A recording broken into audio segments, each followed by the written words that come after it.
This track was downloaded from FusionBD.com.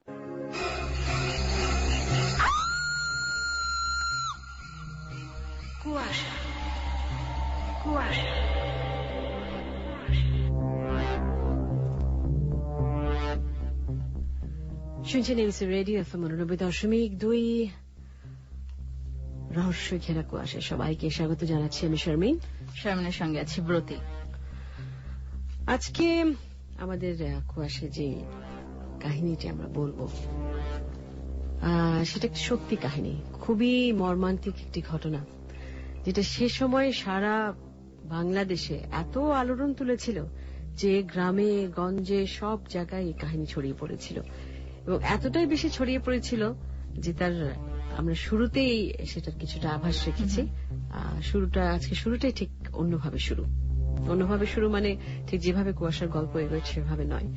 অনেকে হয়তো শুনেছেন ঘটনাটি, অনেকে হয়তো শুনেননি। অনেক আগের ঘটনা, আমাদের অনেক পেছনে যেতে হবে আজকে।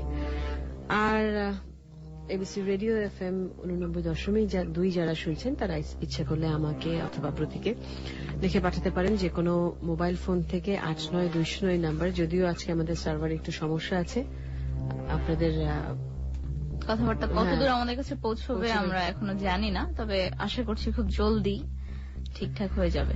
এছাড়াও এবিসি রেডিওর ফ্যান পেজ আছে, এবিসি রেডিও বিডি.এফএম লগ ইন করে শুনতে চাইলে সেখানে মেসেজ পাঠাতে পারেন এবিসি রেডিও বিডি.এফএম/মেসেজ। আর এবিসি রেডিওর ফ্যান পেজ আছে এবিসি রেডিও এফএম 89.2 এবং আরজে শারমিন RJSHARMWN। এখানে লিখলে আপনাদের কথা বা আপনার যদি কিছু প্রশ্ন থাকে আজকের এই কাহিনী সম্পর্কে, কুয়াশা যে কাহিনীটি আজকে আমরা শোনাবো, আমরা অবশ্যই উত্তর দেব। তবে শারমিন, আমরা আমাদের চট্টগ্রাম এবং কক্সবাজারের বন্ধুদেরকে আলাদা করে স্বাগত জানাতে চাই। অবশ্যই, সেখানে পরীক্ষামূলক সম্প্রচার শুরু হয়ে গেছে আবার দুদিন থেকে আমাদের, এবং খুব নিয়মিতই সম্প্রচার শুরু হবে। যতদিন নিয়মিত সম্প্রচার না হচ্ছে ততদিন পর্যন্ত আপনারা পরীক্ষামূলক সম্প্রচার শুনতে পাবেন চট্টগ্রাম এবং কক্সবাজার থেকে। আর বিশ্বের যে কোনো প্রান্ত থেকে এবিসি রেডিও তো সবসময় শোনাই যায় আমাদের অনলাইনে। হ্যাঁ, আমি আরেকটা কথা বলতে চাচ্ছি চট্টগ্রাম ও কক্সবাজারের বন্ধুদেরকে এবং বিদেশে বসে যারা শুনছেন এই মুহূর্তে, যারা এবিসি যে কোনো আয়োজন, আমাদের অন্যান্য যে কোনো আয়োজন আছে, বিশেষ করে আজকে কুয়াশার কথা বলছি, প্রেম রোগ এবং হ্যালো 8920, এগুলো মিস করেছেন, তারা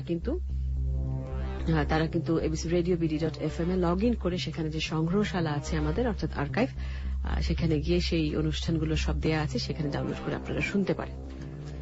সেটাই। আর আমাদের আজকের কুয়াশা ঘেরা, আজকের রহস্যটা অবশ্য মানে কুয়াশা ঘেরা হলেও আমরা যেহেতু সবার জানা একটি ঘটনা, সবার জানা না, অনেকেই জানে, অনেকে জানে না। তো সেই কুয়াশার গল্পে যাওয়ার আগে, ঘটনায় যাওয়ার আগে, সত্যি ঘটনা যখন সত্যি ঘটনা হয় তখন তো অবশ্যই জানা থাকে অনেকেই, কিন্তু সবার হয়তো জানা নেই। যারা জানে না কিংবা যারা জানে তাদের জন্য আমরা পুরো ঘটনাতে আজকে একদম প্রথম থেকে শেষ পর্যন্ত আমরা শুনবো। তবে তার আগে বন্ধুদের একটু জানিয়ে দিতে হবে যে আমরা তো জানি যে পরিবারের সাপোর্ট পেয়ে আমাদের ছোট ছোট স্বপ্নগুলো সত্যি হয়। পরিবার যখন 4 কোটিরও বেশি মানুষের, তখন স্বপ্ন হবে অনেক বড়। গ্রামীণ ফোন দিচ্ছে দেশের সবচেয়ে বড় পরিবারে, অর্থাৎ জিপি টু জিপি নাম্বারে প্রতি 10 সেকেন্ড মাত্র 7 পয়সা কল রেট। অ্যাক্টিভেট করতে ডায়াল করো *111*77# আর 25 টাকা বা তার বেশি রিচার্জ করো, ব্যাস। বিস্তারিত জানতে ভিজিট করো www.graminphone.com এই ঠিকানায়। তো আমরা আজকে কাহিনীটা শুরু করে ফেলি। মাঝখানে একটা ছোট্ট বিরতি নিব, কাহিনীর মাঝখানে, নাকি আমরা একেবারে বিরতি দিয়ে কাহিনীতে চলে যাবো? কি করা যায়? আমার মনে হয় আমরা কাহিনীটা শুনে তারপরে একটা বিরতি নিয়ে তারপর ফিরে এসে কথা বলছি। ঠিক আছে। যারা সঙ্গে আছেন সঙ্গে থাকুন, শুনতে থাকুন আর লিখতে থাকুন 8920 এবিসি রেডিও বিডি.এফএম/মেসেজ, ফেসবুকে আরজে শারমিন এবং এবিসি রেডিও এফএম 89.2।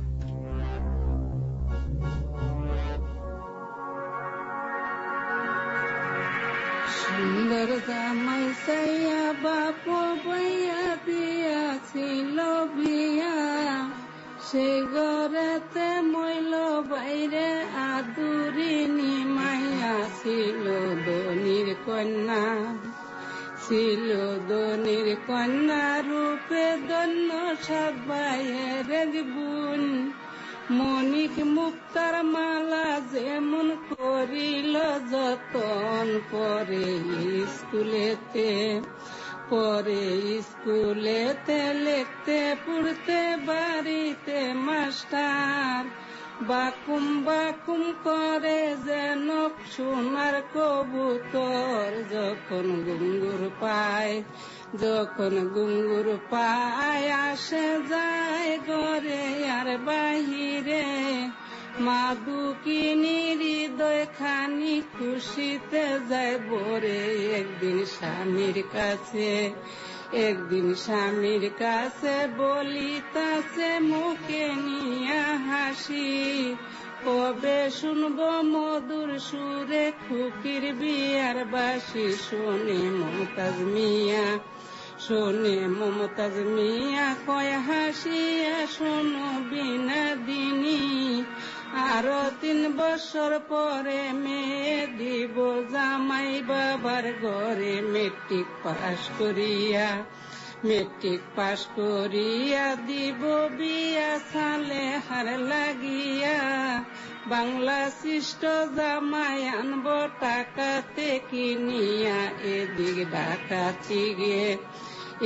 ডাকাতি গে পত্র লেখে বড় ছেলের শ্বশুরে ছেলে একটি পাইছি বিয়ে ঢাকার শহরে নামটি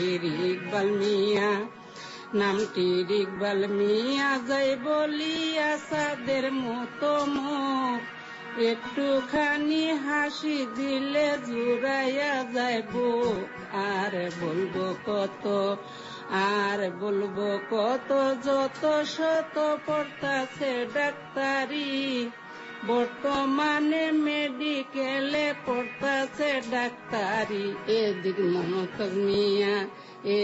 মমতাজ মিয়া বলে গিয়া আজকে শুভ দিন স্নেহের বুন দিব পরার ঘরে সাদে বাইয়ে করব খরচ 7 লাখের উপরে আরো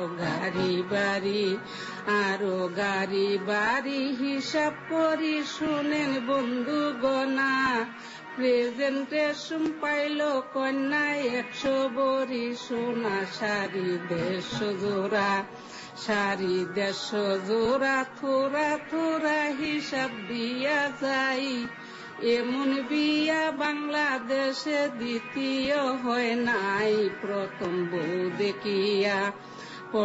বউ দেখিয়া কয়েকা দিয়া ইকবালের মাই এমন রাজার কন্যায় আমি রাখবো কোন জায়গায় আমার ভাঙ্গা ঘরে কেমন করে রাখবো মুক্তার মালা ইডা তো বনয় হেরে বিস্তের হুর বালা কত প্রতিবেশী হাসি খুশি বউ দেখিয়া যায় পানের ডাব্বা নিয়া বসে ইকবালের মায়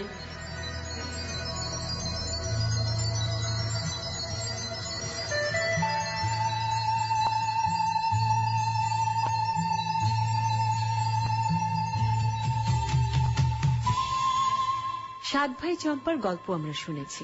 আমাদের আজকের গল্প যে মেয়েটাকে নিয়ে, সেও ছিল 7 ভাইয়ের খুব আদরের একটি বোন। তবে তার নাম চম্পা নয়, তার নাম ছিল সালেহা। গল্পের সময়টা আজ থেকে প্রায় 38 বছর আগের, মানে 1975 সালের দিকে। তখনকার দিকে যশোরের সবচেয়ে ধনী কয়েকজন লোকের একজন ছিলেন মমতাজুল করিম, সবাই ডাকত মঞ্জু মিয়া। মঞ্জু মিয়া যশোরের হলেও বসবাস করতেন ঢাকায়, পুরনো ঢাকার ফরাসগঞ্জে। যে বাড়িতে তিনি থাকতেন সে বাড়ির নাম ছিল তারাবিল্লি। তো যাই হোক, সে মঞ্জু মিয়ার 7 ছেলে এবং একটি মাত্র মেয়ে, এবং সেই মেয়েটির নামই সালেহা। 7টা ছেলের পর একটা মেয়ে হওয়ায় পরিবারের সবার কাছে সালেহা ছিল ভীষণ আদরের। আদর করে সবাই তাকে খুকি নামে ডাকত। জন্ম থেকে সালেহা অনেক আদর আর প্রাচুর্যের মধ্যে বড় হয়েছে। বাবা মা তো বটেই, 7 ভাইও তাকে রাজকন্যার মতন আদর করত এবং সেরকমই দেখত। বোনের ছোট বড় যে কোনো আবদার পূরণে তারা কখনো কোনো কমতি রাখেনি। বলতে গেলে সালেহা ছোটবেলা থেকেই না চাইতেই সবকিছু পেয়ে এসেছে তার বাবা মা ও ভাইদের কাছ থেকে। আর সালেহা দেখতেও ছিল মোটামুটি সুন্দরী। সবকিছু মিলে আসলেই তার জীবনটা ছিল রাজকুমারীর মতোই। সেই সালেহা যখন বড় হলো, একদিন তার বিয়ে ঠিক হলো। ঢাকা মেডিকেলের 5th ইয়ারের ছাত্র এহতেশামউদ্দিন ইকবালের সঙ্গে। ইকবালের পরিবার মোটামুটি সচ্ছল, তারা ঢাকায় থাকত। তবে দেখতে ইকবাল ছিল খুবই হ্যান্ডসাম। দু পরিবারই তাই খুব সহজে রাজি হয়ে গেল বিয়ের ব্যাপারে।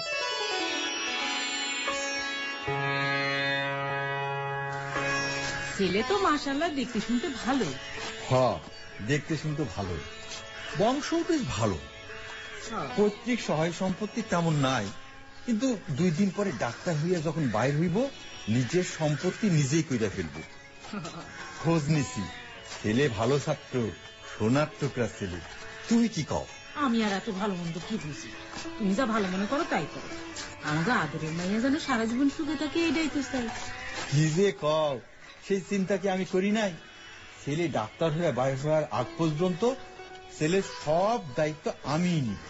মেয়ের সুখের চিন্তা তো আমারই করণ লাগবো। কি আর এমন মাত্র কয়টা বছর, তারপর মেয়ে আমাকে ধন মান নিয়ে সুখে থাকবে। ছেলে ডাক্তার হইয়া বাইরে হইলে বিয়া দিলে ভালো হইতো না? এমন ছেলে হাতছাড়া করা ঠিক না। এই বাজারে ডাক্তার ছেলের অনেক ডিমান্ড। আগে ভাগে বন্দোবস্ত না করলে ডাক্তার জামাই পাওয়া মুশকিল না? তাইলে আর দেরি কেন, দিন তারিখ ঠিক করে বিয়া দিয়ে দাও। তুমি একটু খুকি লাগি কথা কইও। মেয়ের পছন্দ অপছন্দ বলে একটা কথা আছে না? তোমারও যা কথা, বাপের মেয়ে কোনোদিন বাপের কথাই না করছে? তা জানি, আমাকে কথার উপর না করবো না সে, তারপরও মেয়ের একটা মতামত না দেওয়ার কার না।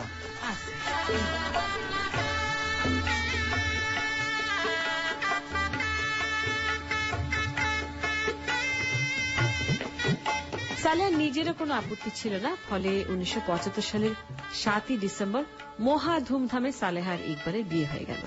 মেয়ের বাবা মার আশা তাদের মেয়ে বাপের বাড়িতে যেমন সুখ স্বাচ্ছন্দ্যে আরাম আয়েশে ছিল, শ্বশুর বাড়িতেও ঠিক তেমনি থাকবে। তাই সেই জন্যই তারা জামাইকে বিয়েতে অনেক যৌতুক দিলেন। এর মধ্যে ছিল 100 ভরি সোনা, একটা নতুন ডাটসান গাড়ি, টিভি, টেপ রেকর্ডার। তখনকার দিনে টেপ রেকর্ডার অনেক দামি একটা জিনিস ছিল, কারণ তখন সিডি টিডি এসব কিছুই বের হয়নি। আর নগদ 3,75,000 টাকা। এছাড়াও মালিবাগ চৌধুরী পাড়ায় ইকবালকে কয়েক কাঠা জমি দিয়ে সেখানে বাড়ি করার জন্য সালেহার মা মানে ইকবালেরই শাশুড়ি ইকবালকে তখনকার দিনের হিসাবে আরো 1.5 লাখ টাকা দেন। তো সেই বাড়িতে ইকবাল থাকতো সালেহাকে নিয়ে, সঙ্গে থাকতো ইকবালের মা সৈয়দা বেগম, আর বাসায় ছিল কাজের মেয়ে মনোয়ারা আর ড্রাইভার মুন্সি আনোয়ার হোসেন। শ্বশুর বাড়ি থেকে অনেক টাকা পাবার কারণে ছাত্র থাকাকালীন অবস্থাতেই ইকবাল খুব শৌখিন জীবনযাপন করত। ছাত্র হয়েও সে নিয়মিত গাড়ি নিয়ে মেডিকেল কলেজে যাওয়া আসা করত, বন্ধু বান্ধব মিলে ফুর্তি করত, টাকা উড়াতো। সবই ছিল শ্বশুর বাড়িরই টাকা। এরপর বিয়েতে যখন এত যৌতুক পেয়ে সে এই বিলাসী জীবনযাপন করতে শুরু করলো। টাকা পয়সা গাড়ি বাড়ি কিছুরই অভাব ছিল না তার জীবনে। বলতে গেলে সে ওই বয়সী রাজার হালে, অথবা বলা যায় রাজার মতো লাইফ লিড করা শুরু করলো। এ নিয়ে ইকবালের মা মাঝে মাঝে তাকে শাসনও করত, কিন্তু সেসব কিছুই পাত্তা দিত না ইকবাল।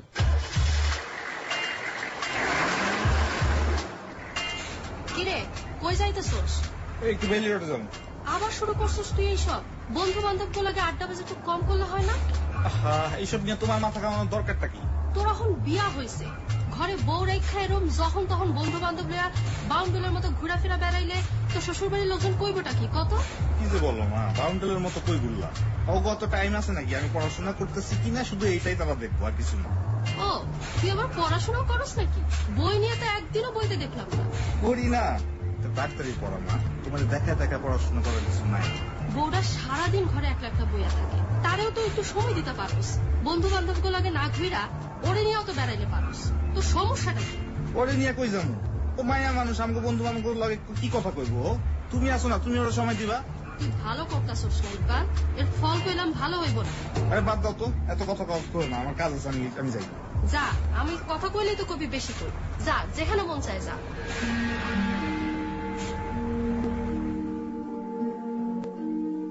বিয়ের পরে স্বামীর এমন স্বভাব দেখে কিছুটা অবাক হলো সালেহা। টাকা পয়সা ধন সম্পত্তি কিংবা বাড়ির কাজের লোক কিছুরই তো অভাব ছিল না তার জীবনে, কিন্তু স্বামীর ব্যবহার তাকে মাঝে মাঝে খুবই কষ্ট দিত। তার উপরে বিয়ের কিছুদিন যেতে না যেতে সে বুঝতে পারলো তার স্বামীর সংসারে মন নেই। ধীরে ধীরে সে টের পেল যে তার স্বামী শুধু বন্ধু বান্ধবের সঙ্গে আড্ডা আর টাকা উড়ায় না, তার আরো কিছু সমস্যা আছে। ইকবাল অন্য নারীদের প্রতিও আসক্ত, এবং এই নিয়ে বিয়ের বছরখানেক যেতে না যেতেই সালেহার সঙ্গে বেশ কয়েকবার ঝগড়াঝাঁটিও হলো তার। এবং দিনের পর দিন ঝগড়াঝাটি হতে হতে সালেহার সাজানো সংসারে অশান্তির আগুন জ্বলে উঠল। এখন আবার কই যেতেছো তুমি? আমি কই যাই না যে তোমার কই যেতে হইব? অবশ্যই হইব, আমি তোমার বউ, আমার তো জানার অধিকার আছে। দেখো এইসব অধিকার প্রতিকার আমার সাথে ফলাইবা না, বুঝছো? আমার যখন ইচ্ছা যেইখানে ইচ্ছা সেখানে আমি যাবো। জানি তো কই যাইবা, যাইবা তো কিছু বাজে মাইয়ার কাছে। তোমার লজ্জা লাগে না বাইরের মাইয়াগুলো চুক্তি করতে? দেখো আমি কি করি না করি এটা আমার ব্যাপার, এই নিয়ে বেশি বাড়াবাড়ি করবা না, কইলাম ভালো হবে না। বাড়াবাড়ি আমি করতেছি তুমি? দেখো এইসব অভ্যাস ছাড়ো কইয়া দিলাম, নাহলে আমি কিন্তু সবাইরা কইয়া দিমু তোমার আসল চরিত্রটা কি। সুখের সংসারে দুঃখের আগুন লেগে গেল এবং এইভাবেই ইকবালের অনেক অনৈতিক কাজ মেনে নিয়েও সালেহা তার সঙ্গে সংসার করতে লাগলো, শুধুমাত্র এটা ভেবে যে হয়তো একদিন ইকবাল আবার ভালো হয়ে যাবে, আবার সঠিক পথে ফিরে আসবে, সংসারে মনোযোগ দেবে। এইভাবে দিন যেতে লাগলো। সালেহা ইকবালের বিয়ের প্রায় 2.5 বছর পর 1978 সালের 18 এপ্রিলের ঘটনা। সেদিন দুপুরবেলা হঠাৎ ইকবালের বাসার কাজের মেয়ে মনোয়ারা আর ড্রাইভার আনোয়ার দোতলার বারান্দায় দাঁড়িয়ে চিৎকার করে উঠল,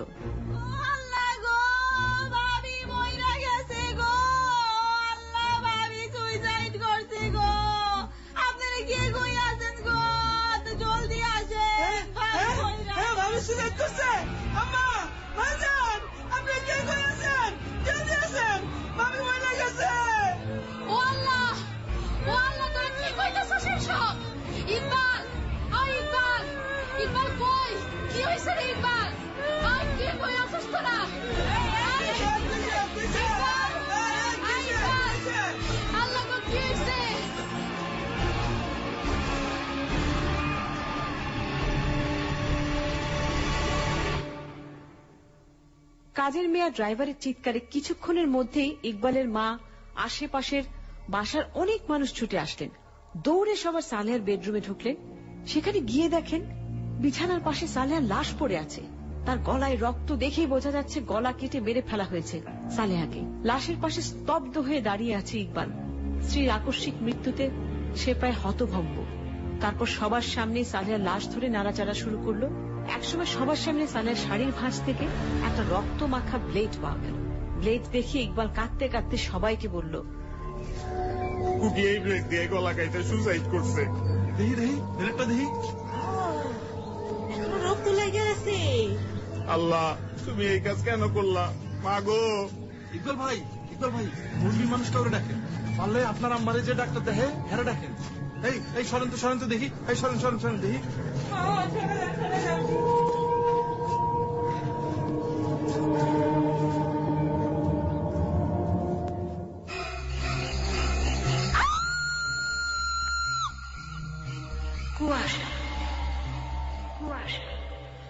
কুয়াশা আরো একবার সবাইকে আমন্ত্রণ জানাচ্ছি। আমি শারমিনের সঙ্গে আছি ব্রতী। আজকে আমরা শুরুতেই বুঝে গেছি যে ঘটনা কি, কিন্তু কেন এই ঘটনার পেছনে কি আছে সে রহস্য কিন্তু এখনো জানার বাকি আছে। এটা অনেক আগের ঘটনা। ঘটনাটি ঘটেছিল 1978 সালের 18 এপ্রিল এবং আমাদের তারও আগে ফিরে যেতে হবে 1975 সালের 7 ডিসেম্বর, যেদিন ধুমধামে অনেক যৌতুক সহ বিয়ে করেছিল ইকবাল সালেহাকে। ইকবালের পুরো নাম হচ্ছে ডক্টর এহতেশামউদ্দিন ওরফে ইকবাল। আর সালেহার বাবা ছিলেন অত্যন্ত ধনী, যশোরের অন্যতম শ্রেষ্ঠ ধনীদের মধ্যে একজন, কিন্তু তিনি ঢাকাতে বসবাস করতেন। সেই সময় তাদের স্থায়ী বসবাস ছিল ফরাসগঞ্জের তারা বিল্ডিং এ। আর আমাদের কাছে সমস্ত কিছুই অনেক কিছুরই প্রমাণ আছে, যেগুলো আমরা পরে বলবো, কি করে আপনারা জানতে পারবেন বা দেখতে পারবেন। আর সালেহার ডাক নাম ছিল খুকি, যেটা আমরা একটু আগে শুনেছিলাম। যারা এখন যোগ দিয়েছেন তাদের জন্য আমরা বলছি। বিয়ের কিছুদিন পর থেকে দেখা যাচ্ছিল যে সালেহা খুব একটা সুখী নয়, কারণ ইকবালের আচার আচরণ একেবারেই পাল্টে গিয়েছিল বিয়ের পর। হঠাৎ করে এত বিত্ত বৈভব, এত টাকা পয়সা, শ্বশুরের এত টাকা পয়সা নিয়ে সে খুব উচ্ছৃঙ্খল জীবনযাপন করতে শুরু করে এবং সালেহার সঙ্গে তার যে ঝগড়াটা হয়, এক পর্যায়ে আমরা বুঝতে পারি যে সেই ঝগড়াটা অনেক কিছু নেই, মানে বিশেষ করে ইকবালের অন্য নারীদের প্রতি আসক্তির কথাই উল্লেখ করা হয়েছে। তো দেখা যাক কি হয়। আমরা একটা ছোট্ট বিরতি নেব, একটা ছোট্ট বিজ্ঞাপন বিরতি, তারপর আবারও ফিরছে শারমিন এবং ব্রতী কুয়াশায় এবং শুনছেন এবিসি রেডিও 89.2 সঙ্গেই থাকবেন।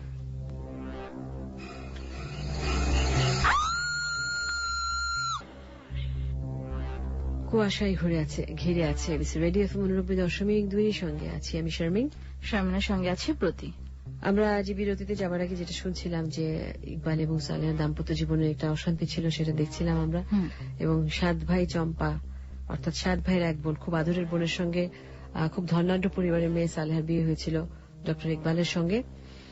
এবং একটা সময় তাদের দাম্পত্য কলহ আমরা দেখেছি। তারপরে দেখলাম একদিন তাদের বাড়ির হঠাৎ করে তাকে মৃত অবস্থায় পাওয়া যায় এবং অনেক খোঁজাখুঁজির পর তার শাড়ির ভাজাটা ব্লেড পাওয়া যায় এবং খুব বিভৎসভাবে মারা গিয়েছে। কিন্তু কি করে মারা গেছে, সে কি আত্মহত্যা করেছে নাকি তাকে হত্যা করা হয়েছে আমরা কিছুই জানি না, কিছুই বলতে পারবো না।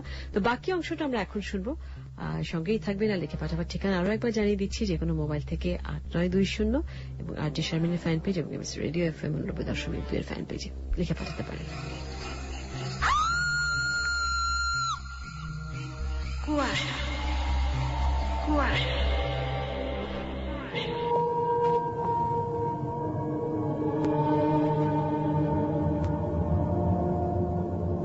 প্রতিবেশীর কথা মতো ইকবাল তাদের পারিবারিক চিকিৎসক মালিবাগের ডাক্তার আব্দুর রশিদকে টেলিফোন করলেন। এরপর ফোন দিলেন ফরাসগঞ্জে সালেহার বড় ভাই আব্দুল করিমের কাছে। ফোন করে কাঁদতে কাঁদতে সালেহার মৃত্যু সংবাদ দিল ইকবাল এবং এটাও বলল যে নিজের বেডরুমে ব্লেড দিয়ে গলা কেটে আত্মহত্যা করেছে সালেহা। ফোনে এত আদরের বোনের মৃত্যু সংবাদ পেয়ে স্তব্ধ হয়ে গেলেন আব্দুল করিম। কিছুক্ষণের মধ্যেই তিনি তার বাবা, সালেহার অন্যান্য ভাইদের নিয়ে চলে আসলেন মালিবাগে ইকবালের বাসায়। এসে দেখেন সে বাসায় মানুষের ভিড়। সালেহার বেডরুমে ঢুকে দেখলেন বিছানার পাশে তখনও তার লাশ পড়ে আছে। ইকবাল তখনও সেখানে দাঁড়িয়ে। শ্বশুর আর সালেহার ভাইদের কাছে ইকবাল ঘটনার যে বিবরণ দিল সেটা হচ্ছে, সেদিন দুপুরবেলায় সে মেডিকেল কলেজ থেকে ক্লাস করে ফিরে এসে দেখে সালেহা তার এক আত্মীয়র বাড়ি থেকে এসেছে। ওই আত্মীয়র এক অসুস্থ বাচ্চাকে নাকি দেখতে গিয়েছিল সে। তো ইকবাল তাকে জিজ্ঞেস করে, বাচ্চাটা এখন কেমন আছে? সালেহা বলল, ভালো আছে। এটা শুনে ইকবাল গোসল করার জন্য বাথরুমে ঢোকে। গোসল সেরে বাইরে বের হয়ে দেখে তাদের বেডরুমের দরজা ভেতর থেকে বন্ধ। কয়েকবার দরজায় টোকা দিল সে। সালেহা ভেতর থেকে বলল তাকে বাইরে অপেক্ষা করতে, কারণ সে শাড়ি বদলাচ্ছে। কিছুক্ষণ অপেক্ষা করে এসে ইকবাল আবার দরজায় টোকা দিল। এবার আর কোনো আওয়াজ আসলো না ভেতর থেকে। ধীরে ধীরে ইকবালের ধৈর্যের বাঁধ ভেঙে যাওয়ায় সে জোরে জোরে দরজা ধাক্কাতে থাকে। কিন্তু তারপরেও সালেহা দরজা না খোলায় সে নিচ থেকে ড্রাইভার আনোয়ার আর কাজের মেয়ে মনোয়ারাকে ডেকে নিয়ে আসে। তারপর ওদের সঙ্গে নিয়ে একটা লম্বা কাঠের টুকরা আর ঘর পরিষ্কার করার ফুল ঝাড়ুর হাতল দিয়ে বেডরুমের দরজা ছিটকেনি খোলার চেষ্টা করে এবং একসময় খুলে ফেলে। রুমে ঢুকেই তারা দেখে সালেহা কার্পেটের উপর বসে আছে, তার হাত দুটি ঝোলানো, গলায় রক্ত। ইকবাল একটু কাছে গিয়ে ধরতেই সে ফ্লোরে পড়ে যায়। তারপর ওরা সবাইকে ডাকাডাকি করে নিয়ে আসে। মেয়ের আত্মহত্যার ঘটনা শুনে বিশ্বাস করলেন না সালেহার বাবা। তিনি ওই বাড়ির ফ্যামিলি ফিজিশিয়ান অর্থাৎ ডাক্তার আব্দুর রশিদের কাছে বারবার জিজ্ঞেস করতে লাগলেন এভাবে আত্মহত্যা করা সম্ভব কিনা। ডাক্তার সাহেব, এটা কি করে সম্ভব? আমার মেয়ে এই কাজ করতে পারে না। এইটুকু বিলেট দিয়ে সুইসাইড করা সম্ভব? বুঝতে পারছি না, ব্যাপারটা আমার কাছেও স্বাভাবিক মনে হচ্ছে না। আর কেউ বিলেট দিয়ে গলা কেটে এভাবে বসে থাকতে পারে? আমার মেয়ে আত্মহত্যা করেনি, এটা সম্ভব না ডাক্তার। আরো একটা বিষয় আছে। আরো বিষয় মানে ইকবালের ছোট ভাই আমাকে খবর দিয়েছিল। ও বলল যে ওর ভাবির উপর জিনের আসর করেছে, গলা টিপে ধরেছে। কিন্তু এখানে এসে দেখি যে জিনের আসর কোথায়? গলা কাটা, আর কাটা টিপা যাই হোক, এটা কি জিনের আসর বলার কারণ কি? ব্যাপারটা আসলেই সন্দেহজনক মঞ্জু সাহেব। আপনার 2 হাত ধরি, আপনি প্লিজ কিছু একটা করেন। আমার মাথায় কিছু আসতেছে না। এভাবে মেয়েটা মরতে পারে না। আপনি প্লিজ শান্ত হন মঞ্জু সাহেব, শক্ত হন, আমি দেখছি কি করা যায়। আসলে সালেহার ডেড বডি দেখে আর ইকবাল এবং ইকবালের ভাই বাবুলের মুখে ঘটনার বর্ণনা শুনে একটা কেমন যেন খটকা লাগছিল এবং ডাক্তার আব্দুর রশিদেরও মনে হয়েছিল ঘটনাটি আত্মহত্যা নয়। এভাবে কারো পক্ষে আত্মহত্যা করা সম্ভব নয়। পুরো ঘটনাটা তার কাছে কেমন যেন সন্দেহজনক মনে হয়েছিল। সেজন্যই যখন কিছুক্ষণ পর ইকবাল এসে তার কাছে সালেহার ডেথ সার্টিফিকেট লিখে দেওয়ার জন্য অনুরোধ করলো, তখন তিনি রাজি হলেন না। নিজে যেটা বিশ্বাস করতে পারেননি সেটা কাউকে লিখে দিয়ে জাস্টিফাই করে দিতে ইচ্ছে হলো না তার। ইকবাল অবশ্য তাকে অনেক অনুরোধ করলো, কিন্তু কোনোভাবেই সাড়া দিলেন না ডক্টর আব্দুর রশিদ। এদিকে তার আগেই ইকবাল তার ছোট ভাইকে থানায় পাঠালো পুলিশকে জানানোর জন্য যে তার ভাবি আত্মহত্যা করেছে। পুলিশ আনন্যাচারাল ডেথ অথবা অস্বাভাবিক মৃত্যুর রিপোর্ট লিখে রেখে জানালো কিছুক্ষণের মধ্যেই আসছে। সেদিন সন্ধ্যা 6:30টার দিকে ইকবালদের বাসায় পুলিশ আসলো থানা থেকে। তখন ওই এলাকায় লোডশেডিং চলছিল। মোমবাতি জ্বালিয়ে সালেহার ডেড বডি দেখল তারা। তারপর ইকবালের কাছ থেকে পুরো ঘটনাটা শুনলেন। তারপর মোমবাতির আলোতেই প্রাথমিক অনুসন্ধান শেষ করে ডেড বডি ময়নাতদন্তের জন্য পাঠালো ঢাকা মেডিকেল কলেজ হাসপাতালে। এমন সময় সালেহার ভাই পুলিশের কাছে বারবার অনুরোধ করলেন পোস্টমর্টেম যেন তারা ঢাকা মেডিকেল কলেজে না করে অন্য কোথাও করে। পুরো ঘটনাটা দেখে শুনে সালেহার পরিবারের সন্দেহ হয়েছিল এটা হয়তো আত্মহত্যা নয়। তাছাড়া ঢাকা মেডিকেল কলেজে পাঠালে সেখান থেকে হয়তো সঠিক রিপোর্টটাও পাওয়া যাবে না, কারণ ইকবাল যেহেতু ঢাকা মেডিকেল কলেজের ছাত্র ছিল, সে হয়তো নিজের প্রভাব খাটিয়ে নিজের ইচ্ছে মতো পোস্টমর্টেম রিপোর্ট বানিয়ে নেবে। কিন্তু পুলিশ তাদের কথা রাখল না। পুলিশ ঢাকা মেডিকেল কলেজ হাসপাতালেই পাঠিয়ে দিল সালেহার পোস্টমর্টেমের জন্য। ইন্সপেক্টর সাহেব, আমি ভিকটিমের বড় ভাই। আমার বোনের পোস্টমর্টেমটা অন্য কোথাও করানো যায় না? অন্য কোথাও মানে? মানে ঢাকা মেডিকেল ছাড়া অন্য কোথাও। কেন, আপনার সমস্যা কি? আমার বোন জামাই নিজেই ওখানকার ডাক্তার, তো সেখানে তার অনেক লবিং, মানে সবার সাথে আর কি তার খাতির আর কি। তো আমরা চাইছিলাম যে পোস্টমর্টমটা যেন ঠিকঠাক মতো হয় আর কি। ঠিক বুঝলাম না, আপনি কি আপনার বোন জামাইকে সন্দেহ করেন? না না, তা নয়। আসলে ইকবাল নিজেও তো মানসিকভাবে বিপর্যস্ত, তাই ভাবছিলাম যদি অন্য কোথাও থেকে ঠিকঠাক মতো রিপোর্টটি করানো যায়। আপনি চাইলেই তো আর হবে না, সবকিছুর একটা নিয়ম আছে। আমাদের সব ডেড বডির কাজকাম ঢাকা মেডিকেল কলেজেই হয়। শুধু শুধু এর বাইরে আমরা যাব কেন বলেন? আপনার জন্য তার আলাদা কোনো ব্যবস্থা নেওয়া যাবে না। প্লিজ, যদি কিছু করা যায় দয়া করে আমাদের মতন কাজ করতে দিন। খালি খালি ঝামেলা বাড়াবেন না, আমাদের তারা আছে, অন্য কাজ আছে।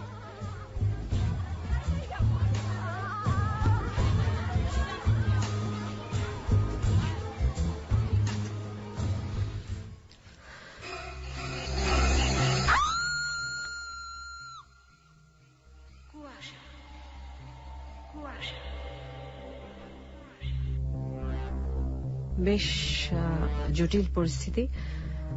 আমরা এতক্ষণ যেটা শুনলাম এবং আমরা যেটা জানলাম যে সালেহা মারা গেছে, এটা তো একেবারে নিশ্চিত। এবং কি করে মারা হয়েছে তাকে, সে মারাই গিয়ে তাকে কি খুন করা হয়েছে নাকি আত্মহত্যা করেছে, তার শ্বশুরবাড়ির লোকজন, তার স্বামী পর্যন্ত বলছে সে আত্মহত্যা করেছে। কিন্তু তার বাবা এবং ভাই, তাদের পরিবার মেনে নিতে চাইছে না। তার শ্বশুরবাড়ির যে পারিবারিক ফ্যামিলি ফিজিশিয়ান যে এসেছিল তার কাছে খুব অবাক লাগছে, যেহেতু বলা হচ্ছে যে জিনের আসর। তার ভাই, ইকবালের ভাই বাবু যখন তাকে খবর দিয়ে এনেছিল, বলছে আমার ভাবির উপর জিনের আসর আছে, এরকম তাকে মারা হয়েছে, জিন তাকে মেরে ফেলেছে। একটা অবাস্তব একটা বিষয়। তার কাছে সন্দেহ পোষণ করেছে তার বাবার আকুতি, ভাইয়ের আকুতি পুলিশের কাছে। তারা চাইছে না ঢাকা মেডিকেল কলেজে নিয়ে যাওয়া হোক, যেখানে ইকবাল পড়াশোনা করছে। তো ঘটনা প্রতি কোনো যদি এই ঘটনার সম্পর্কে কোনো SMS থাকে তুমি একটু পড়ে শোনাতে পারো। আমার মনে হয় আমরা ঘটনা থেকে বের না হয়ে SMS শুনবো বন্ধুদের কয়েকটা।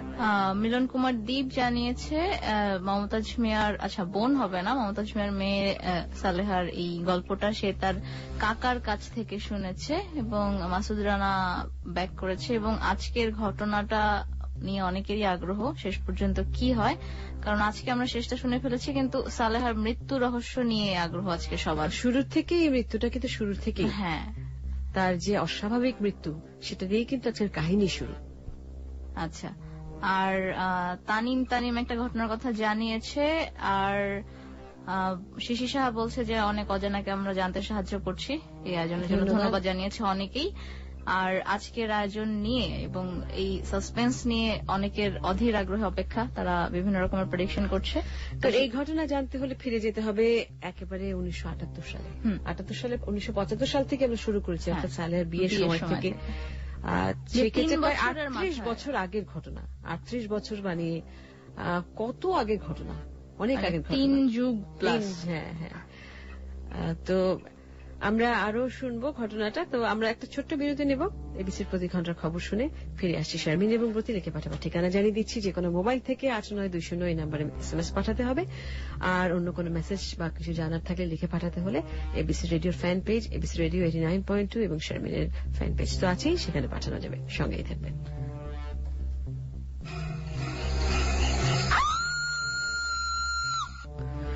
শুনছেন এবিসি রেডিও FM 89.2 এবং চলছে একেবারে ভিন্ন ধর্মী আয়োজন কুয়াশা এবিসি রেডিওতে। আমার মনে হয় এরকম আয়োজন অন্য কোনো FM স্টেশন তো বটেই, কোথাও এরকম আয়োজন হয় না, এরকম রহস্য ঘেরা, কুয়াশায় ঘেরা কোনো কাহিনী। এটা শুধু আমাদের মনে হয় না, আমাদের বন্ধুদের শ্রোতাদের মনে হয়, এবং খুব অল্প সময়ে আমরা সবার অনেক ভালোবাসা, অনেক কিছু পেয়েছি। মাত্র আজকে বোধহয় এটা 6ষ্ঠ এপিসোড, 5ম, আমি দুঃখিত। আর যে ব্যাপারটা যে বন্ধুদের খুদে বার্তা পড়া হয় না, এ নিয়ে বেশ কমপ্লেন আসছে। আজকের ঘটনাটা, আজকের কাহিনীটা এত বেশি টান।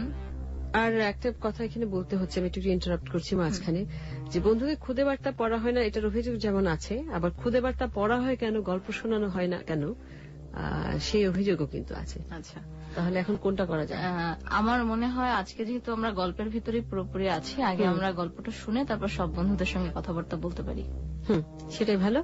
আমার মনে আমরা যেখানে ছিলাম, যে সালেহাকে হত্যা করা হয়েছে না, সে আত্মহত্যা করেছে, তার পোস্টমর্টমের জন্য লাশ মর্গে পাঠানো হয়েছে, এবং সেটা ঢাকা মেডিকেল কলেজে, যেখানে ইকবালের যথেষ্ট ইনফ্লুয়েন্স রয়েছে। সে সেখানকার ছাত্র, সে মেডিকেল স্টুডেন্ট ছিল, সে তখন পর্যন্ত পাশ করে গেছে, বোধহয় ইন্টার্নি করতো তখন, যতদূর আমার মনে পড়ে কাহিনীটা। তাই কাহিনী নিয়ে বিস্তারিত আলোচনা হবে, আগে আমরা কাহিনীটা শুনে নিই, কারণ অনেক রহস্যের জট খোলা বাকি রয়ে গেছে, এখনো পুরো ঘটনায় কিন্তু কুয়াশায় আবৃত। এবং শেষ দৃশ্যে আমরা দেখছিলাম যে সালেহার ভাই পুলিশ ইন্সপেক্টর, হ্যাঁ সেটা বলেছে। আমার মনে আমরা আর না বলি এটা, আমরা ঘটনায় মূল কাহিনীতে চলে যাচ্ছি, ফিরে এসে কথা হবে।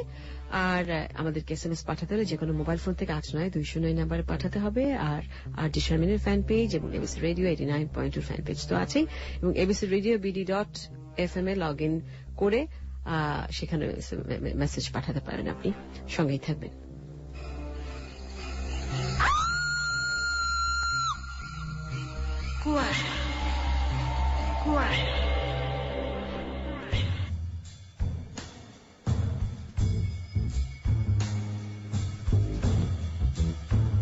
তো পুলিশ সালেহার পরিবারের অনুরোধ রাখল না, আর সালেহার পরিবারও এমন হঠাৎ দুর্ঘটনা এতই বিচলিত ছিল যে নিজেদের সন্দেহের ব্যাপারটিও পরিষ্কার করে পুলিশকে ঠিক বোঝাতে পারল না তারা। সেদিন রাতেই অন্ধকারের মধ্যে লাশ নিয়ে যাওয়া হলো ঢাকা মেডিকেলে। রাত 8টায় লাশ নিয়ে যাওয়া হলো পোস্টমর্টেম রুমে। যেহেতু ইকবালের নিজের স্ত্রীর লাশ এবং সে নিজেও ডাক্তার, সেজন্য ইকবাল নিজেও গেল পোস্টমর্টেম রুমে। সেখানে আরো যে কজন ডাক্তার ছিল তারাও ইকবালের কলিগ এবং বন্ধু, তারা সবাই মিলে ডেড বডির পোস্টমর্টম শুরু করলেন। এখানে একটা কথা জানিয়ে রাখি সবাইকে, নিয়ম অনুযায়ী এই ধরনের পোস্টমর্টম দিনের বেলা ছাড়া করা যায় না মেডিকেলে, কিন্তু ইকবালের প্রভাবে সেদিন রাতেই সালেহার ডেড বডির পোস্টমর্টম করা হলো এবং ভোরের আগেই রিপোর্ট রেডি করে ফেলা হয়।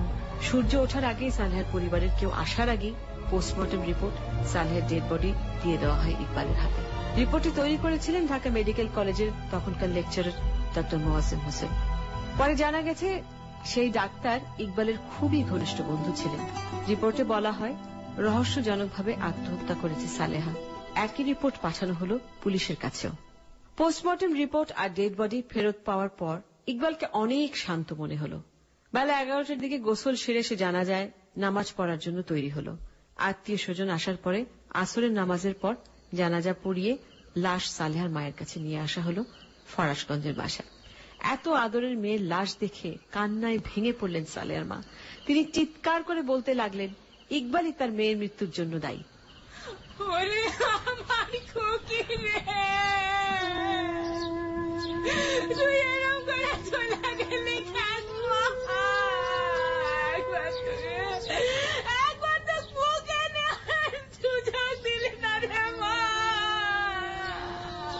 আম্মা, আম্মা কাইন্দো না, আম্মা কাইন্দো না, চুপ করো, একটু শান্ত হও আম্মা।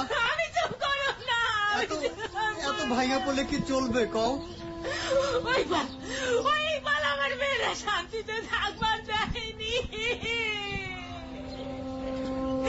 বড় কষ্ট আছিল আমার মেয়ের মনে, বড় কষ্ট আছিল আমার মেয়ের মনে। আমার মেয়ে আত্মহত্যা করে নাই, আমার মেয়ে আত্মহত্যা করে নাই। ওই শয়তান আমার মেয়ে, আমার কলিজার টুকরা রে মারছে রে আমার। আম্মা এইসব কি কও? বাড়ি ভর্তি মানুষ, এরা কি কইব? এখন চুপ করো, চুপ করো মা, এসব কথা কইলে মান সম্মান কিচ্ছুই থাকবো না। কান্নাকাটি কইরো না মা, দোয়া করো, দোয়া করো, তোমার মাইয়া কুকির লাইগা দোয়া করো। আমি চুপ করুম না, আমি চুপ করুম না। ও করে শয়তান ধরে সারিস না তোরা। ওরে পুলিশ আছে, আমার মেয়েরা মারছে, আমার কলিজার টুকরা।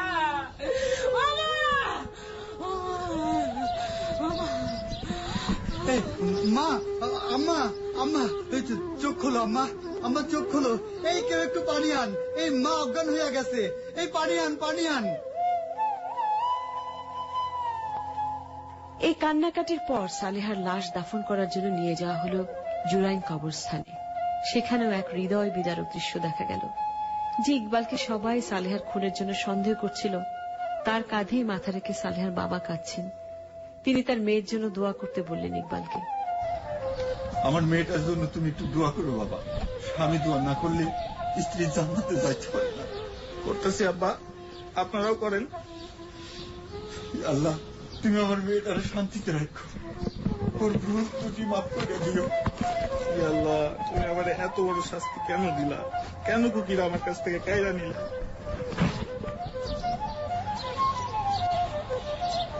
জুরাইন কবরস্থানে লাশ দাফন করে আসার পর বাসায় ফিরে সালেহার বাবা আর সব ভাই মিলে ভাবতে বসলেন। সবাই মিলে নিজেদের মধ্যে যতই আলোচনা করছেন, ততই তাদের সন্দেহ ঘনীভূত হচ্ছে যে সালেহা আত্মহত্যা করেনি, সে আত্মহত্যা করতে পারে না, তাকে পরিকল্পিতভাবে হত্যা করা হয়েছে। তারা নিজেদের মধ্যে এই সিদ্ধান্তে পৌঁছলেন যে হয়তো ইকবালের পরিচিত ডাক্তার আর পুলিশের মাধ্যমে পুরো হত্যাকাণ্ডটা চাপা দেওয়া হয়েছে। তারা সবাই মিলে সিদ্ধান্ত নিলেন এই ব্যাপারটি নিয়ে তারা আইনি সাহায্য নেবেন। সেই হিসেবে সালেহার মৃত্যুর 2 দিন পর অর্থাৎ 20 এপ্রিল 1978 সালে তার ভাই আব্দুল করিম থানায় একটি এজাহার করলেন। এই এজাহার পাওয়ার পর পুলিশ আব্দুল করিম ও একজন ম্যাজিস্ট্রেটের সামনে 22 এপ্রিল কবর থেকে সালেহার লাশ তুলে এনে আবার পোস্টমর্টম করার নির্দেশ দেন। সেই অনুযায়ী এবার লাশ পাঠানো হয় সলিমুল্লাহ মেডিকেল কলেজ হাসপাতালে। সেখানকার সহযোগী অধ্যাপক ডক্টর বিভূতিভূষণ সেদিনই লাশ পোস্টমর্টম করেন এবং এবার বিস্ময়ের সঙ্গে তিনি দেখতে পান যে লাশের মাথা ও মগজে মারাত্মক আঘাতের চিহ্ন থাকা সত্ত্বেও আগের বার পোস্টমর্টমের সময় সেসব অংশ ব্যবচ্ছেদ করে দেখা হয়নি। অর্থাৎ পোস্টমর্টমের কিছু নিয়ম আছে যে এইসব জায়গায় কাটা হয় বা যেসব জায়গায় সব ব্যবচ্ছেদ করা হয় সেটা করা হয়নি। এমনকি লাশের পেটও কাটা হয়নি। এবার পোস্টমর্টম করতে গিয়ে ডক্টর বিভূতিভূষণ লাশের গলায় প্রায় 7 ইঞ্চি দীর্ঘ ও 2 ইঞ্চি গভীর একটা কাটা ক্ষত দেখতে পান। আরও একটি গভীর আঘাতের চিহ্নও পাওয়া গেল লাশের মাথায়। যে কোনো ডাক্তার দেখলেই বুঝবে যে ভারী কিছু দিয়ে সেখানে আঘাত করা হয়েছে, যার কারণে খুলি ভেঙে গেছে। ডক্টর বিভূতিভূষণ বুঝলেন যে এই 2টি আঘাতের কারণেই সালেহার মৃত্যু হয়েছে। তিনি সেই হিসেবে নতুন করে পোস্টমর্টম রিপোর্ট দিলেন। সেই সঙ্গে রিপোর্টে এটাও লিখলেন যে সালেহার গলায় যে গভীর কাটা দাগ ছিল সেটা তার নিজের হাতে তৈরি করা নয়, অন্য কেউ তার গলা কেটেছে। নিজের হাতে নিজের গলায় এত গভীর করে কোনো মানুষের পক্ষে কাটা সম্ভব না। তবে লাশটি কিছুটা পচন ধরায় ডক্টর বিভূতিভূষণ সঠিক বলতে পারলেন না সালেহার মৃত্যুর আগে নাকি পরে গলাটি কাটা হয়েছিল। সেই সঙ্গে তিনি এটাও লিখলেন আগেরবার যিনি পোস্টমর্টম করেছেন তিনি জেনে শুনে একটা ভুল রিপোর্ট তৈরি করেছেন এবং একটি হত্যাকে আত্মহত্যা বলে উল্লেখ করেছেন। আব্বা, আব্বা, আব্বা, খুকি আত্মহত্যা করে নাই আব্বা। সত্যি? পোস্টমর্টম রিপোর্ট পাইছস? আব্বা, আমি এইমাত্র পুলিশের কাছ থেকে আইলাম। খুকি আত্মহত্যা করে নাই আব্বা, ওই বদমাইশটা আমাকে কুকিরা গলা কাটতে মারছে। আরে মাইয়া আমার কতটা কষ্ট পাচ্ছে। ও সালেহার আব্বা, আমার মাইয়া কি সুখে গেল গো। ও করিম শয়তান ধারে সারিস না বাপ। ওই জালিমের বিচার না হইলে, ওই জালিমের বিচার না হইলে মাইয়া আমাকে মাফ করবে না রে বাপ। কান্দো না মা, কান্দো না, ওরে আমি ছাড়ুম না। তুমি দেখো ওরে আমি ফাঁসিতে ঝুলাই মুই ওরে। সাবধান বাবা, ইকবাল কিন্তু আটঘাট বাঁধাই লাগছে। কোনো দিক দিয়ে যেন ছুইটা না যায়, সব দিক খেয়াল থুইয়া কাম করবি। আপনারা চিন্তা করেন না আম্মা, খালি দোয়া করবেন ইকবাল রে আমি পার পাইতে দিব না কইলাম। কান্দি না, কান্দি না, চুপ কর, চুপ কর।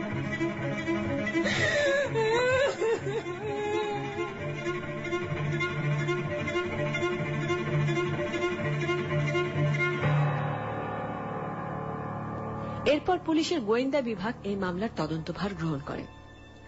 এই ঘটনা যখন মিডিয়াতে জানাজানি হয়, তখন ঢাকার সব পত্রিকাগুলো আসল ঘটনা উদ্ঘাটনের জন্য জোর দাবি তোলে। নারী সংস্থা এবং মানবাধিকার সংস্থাগুলো এই হত্যাকাণ্ডের বিরুদ্ধে সোচ্চার হয়ে ওঠে। এদের সবার চাপে এবার তদন্ত এগোতে থাকে জোর গতিতে। এবার অবশ্য গোয়েন্দা বিভাগও যথেষ্ট দক্ষতার পরিচয় দেয়। তদন্তের এক পর্যায়ে গিয়ে গোয়েন্দা পুলিশ ইকবালের ঘর থেকে ঘটনার সময় তার পরনের লুঙ্গি এবং বাসার লোকজনের আরও কিছু কাপড় জব্দ করে। এর মধ্যে সালেহার কিছু কাপড় চোপড় ও কাজের মেয়ে মনোয়ারারও কাপড় ছিল। এবং খুবই আশ্চর্যজনকভাবে ইকবালের সেই লুঙ্গি এবং কাজের মেয়ে মনোয়ারার শাড়িতে পুলিশ কিছু আলামত দেখতে পায়, যেটা ফরেন্সিক ডিপার্টমেন্টের কাছে পাঠানো হয়। এবং সেই ফরেন্সিক ডিপার্টমেন্ট যে রিপোর্টটি দেয়, সেই রিপোর্টটিতে প্রমাণ পাওয়া যায় যে সালেহার সঙ্গে ডাক্তার ইকবালের শারীরিক সম্পর্ক ছিল।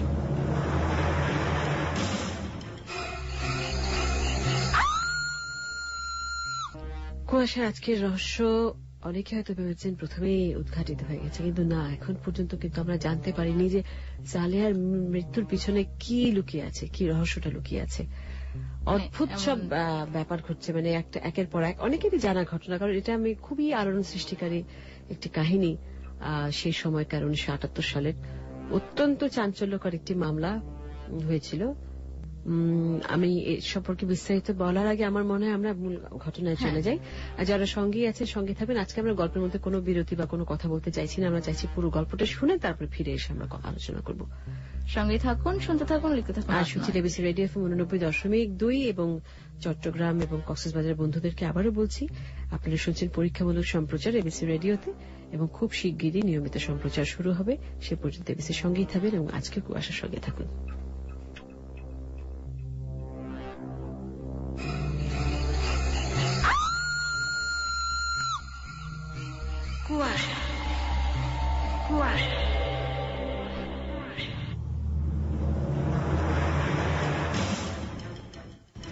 এরপর পুলিশ প্রথমে মনোয়ারাকে আটক করে এবং তার জবানবন্দি নেওয়া শুরু করে। এবং সেই জবানবন্দি অনুযায়ী 6 মে 1978 সালে ইকবালকে গ্রেফতার করে পুলিশ। একই সঙ্গে এই হত্যাকাণ্ড গোপন করার অভিযোগে ইকবালের মা, ড্রাইভার আনোয়ারকেও আটক করা হয়। তাদের সবাইকে সালেহা হত্যার অভিযোগে দায়ী করে চার্জশিট দেয় পুলিশ।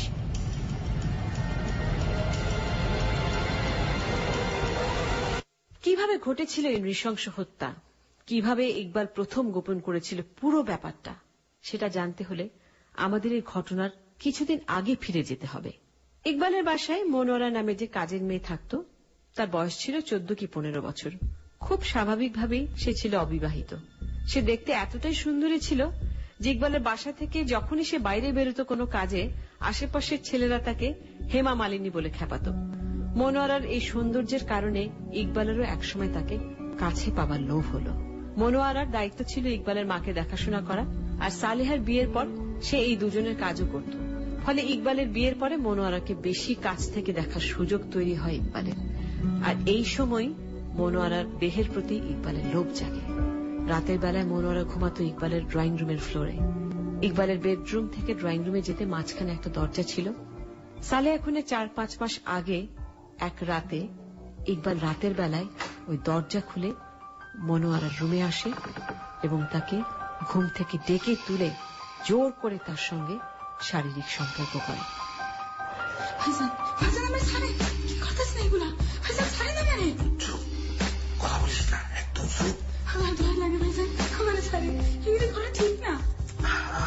কথা বলিস কেন? তোর না বলছি চুপ থাকতে। কেউ দেখবে সর্বনাশ হয়ে যাবে। কেউ দেখবে না, সবাই ঘুমে। তুই আওয়াজ করিস না, চুপ থাক কইলাম। আমার হেমা মালিনী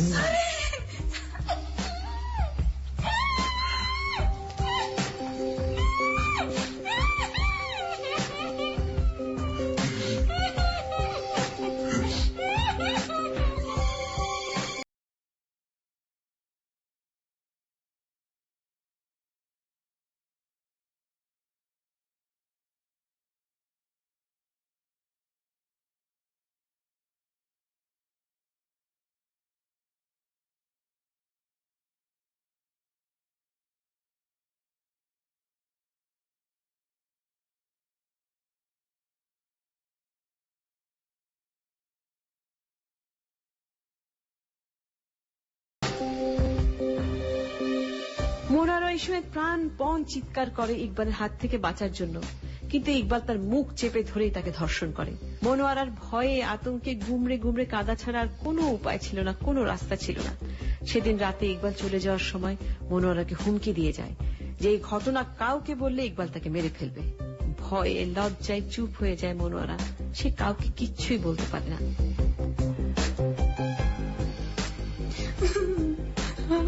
কি সর্বনাশ করলেন ভাইজান? কোন সর্বনাশ হয় নাই, কি করতে সর্বনাশ হয় নাই? এত রক্ত, আমি সবাইরে কয়ে দিব আপনি আমার সর্বনাশ করছেন, কয়ে দিব আমি সবাইরে। কিচ্ছু হইব না, মুখ খুললে একবারে জানে মায়েরা ফেলুম কইলাম। ঘটনার মাসখানেক আগে সালেহা একবার বাপের বাড়ি বেড়াতে গিয়েছিল। সেই সময় সালেহা কি মনে করে মনোয়ারাকে তার শাশুড়ির ঘরে ঘুমাতে বলে। হয়তো সে কিছুটা আঁচ করতে পেরেছিল যে ইকবাল আর মনোয়ারার মধ্যে হয়তো কোনো রসায়ন চলছে বা কোনো সম্পর্ক আছে, কিন্তু সে ঠিক নিশ্চিত হতে পারছিল না, এবং নিশ্চিত হতে পারছিল না বলেই এই ঘটনাটি হয়তো সে কাউকে জানাতেও পারেনি। কিন্তু সেবার বাপের বাড়ি গিয়ে সালেহার আচরণে সালেহার মা ঠিকই আঁচ করতে পারেন যে তার মেয়ে সুখে নেই। আর তাই সালেহার মৃত্যুর পরে সালেহার মা বারবারই ইকবালকে খুনি বলেছিলেন। যাই হোক, মনোয়ারা ইকবালের মায়ের ঘরে থাকায় এই সময়টাতে মনোয়ারাকে জোর করে ইকবাল কোনো সম্পর্ক করতে পারেনি। সালেহা বাপের বাড়ি থেকে ফিরে আসার পর মনোয়ারা আবার ড্রয়িং রুমে ঘুমোতে শুরু করে। মনোয়ারা এই সময়টাতে মাঝখানের দরজাটা ভিতর থেকে ছিটকিনি দিয়ে ঘুমোতে শুরু করে। মনোয়ারার সাথে ঘনিষ্ঠ আবার কিছুটা কঠিন হয়ে যায় ইকবালের জন্য। দিনের বেলায় মাঝে মাঝে একা পেলে ইকবাল মনোয়ারাকে শাসন করত যাতে রাতে সে ছিটকিনি খোলা রেখে ঘুমায়, কিন্তু মনোয়ারা রাজি হতো না। ফলে ইকবালও আর আগের মতো তার ঘরে আসতে পারত না। আমার লগে নাটক শুরু করছস? তোর সাহস তো কম না? আমারে মাফ করে দেন ভাইজান, আমি পারুম না ভাইজান, আমারে মাফ করে দেন। পারুম না মানে? তোর আমি খুন করে ফেলাম। আমারে চাইরা দেন ভাইজান, আমারে চাইরা দেন। আমি জানি আমারে বাইর কইরা দিব। আমার কথা না শুনলে আমি তোরে খুন করুম, তারপর তোর লাশ গুম করুম। কেউ জানবো না তুই কই। বেশি বাড়াবাড়ি করিস না, রাতের দরজা খোলা রাখবি। ভাইজান কইছি না খোলা রাখবি, আর কোনো কথা না।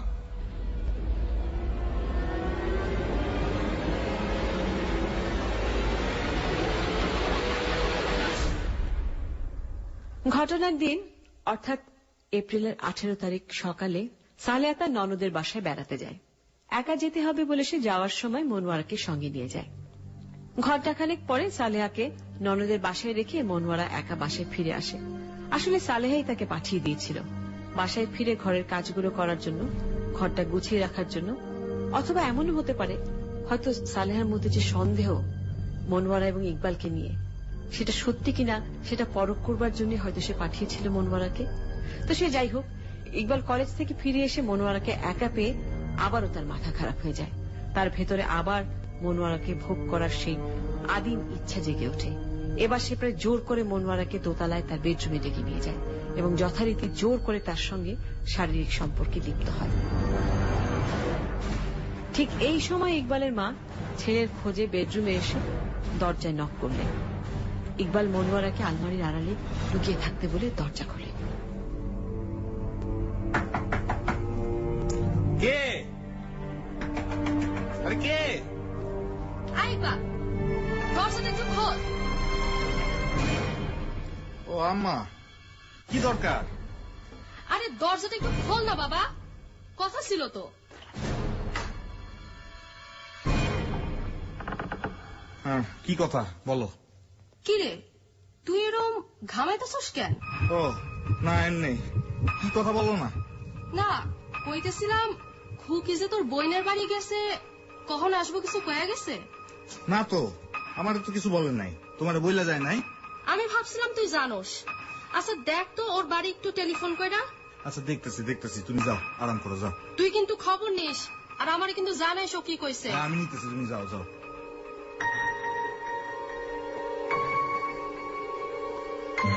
কিছুক্ষণ কথা বলে মা চলে যাওয়ার পরই ইকবাল আবার মনোয়ারাকে আলমারির আড়াল থেকে বের হতে বলে এবং আবারও তার সঙ্গে শারীরিক সম্পর্কে লিপ্ত হয়। এই সময় আবার দরজায় নক করে কে যেন। ইকবাল ভাবল তার মা এসেছে আবার হয়তো, কিন্তু দরজা খুলেই সে দেখল যে সালেহা দাঁড়িয়ে আছে সামনে। কি করবে বুঝতে না পারে ইকবাল হতভম্ব হয়ে যায়। সালেহা দরজা ছেড়ে ভিতরে ঢুকে দেখে আলমারির আড়ালে খুবই আপত্তিকর অবস্থায় মনোয়ারা দাঁড়িয়ে আছে। সে দৃশ্য সে সহ্য করতে পারল না। স্বামীর কুকীর্তির কথা বুঝতে আর বাকি থাকলো না সালেহার। সে বুঝতে পারল যে দিনের পর দিন তার স্বামী এইভাবে তার চোখের আড়ালে কাজের মেয়ের সঙ্গে খারাপ কাজ করত। রাগে অন্ধ হয়ে গেল সে। স্বামীর কাছে প্রথমে এর জন্য কৈফিয়ত চায় সালেহা, কিন্তু ইকবাল পাত্তা না দিলে রাগে একসময় অন্ধ হয়ে যায় সালেহ এবং তাদের মধ্যে প্রচন্ড তর্কাতর্কি এবং ঝগড়া বেঁধে গেল। এই সময় মনোয়ারা রুম থেকে বেরিয়ে যেতে চাইলে সালেহা তাকে বাধা দেয়, হাত দিয়ে ধরে ফেলে তাকে। তারপর স্বামীকে হুমকি দেয় যে সে এইসব অপকর্মের কথা সবাইকে যে বলে দেবে, সবাইকে জানিয়ে দেবে বলে সে নিজেই রুমের বাইরে যাওয়ার জন্য পা বাড়ায় এবং তাকে আটকাবার আর কোনো পথ না পেয়ে ইকবাল তখন পাশেই থাকা একটা কাঠের তক্তা তুলে নিয়ে জোরে সালেহার মাথায় আঘাত করে। ও মাগো বলে চিৎকার করে ফ্লোরে পড়ে যায় সালেহা এবং সঙ্গে সঙ্গে অজ্ঞান হয়ে যায়।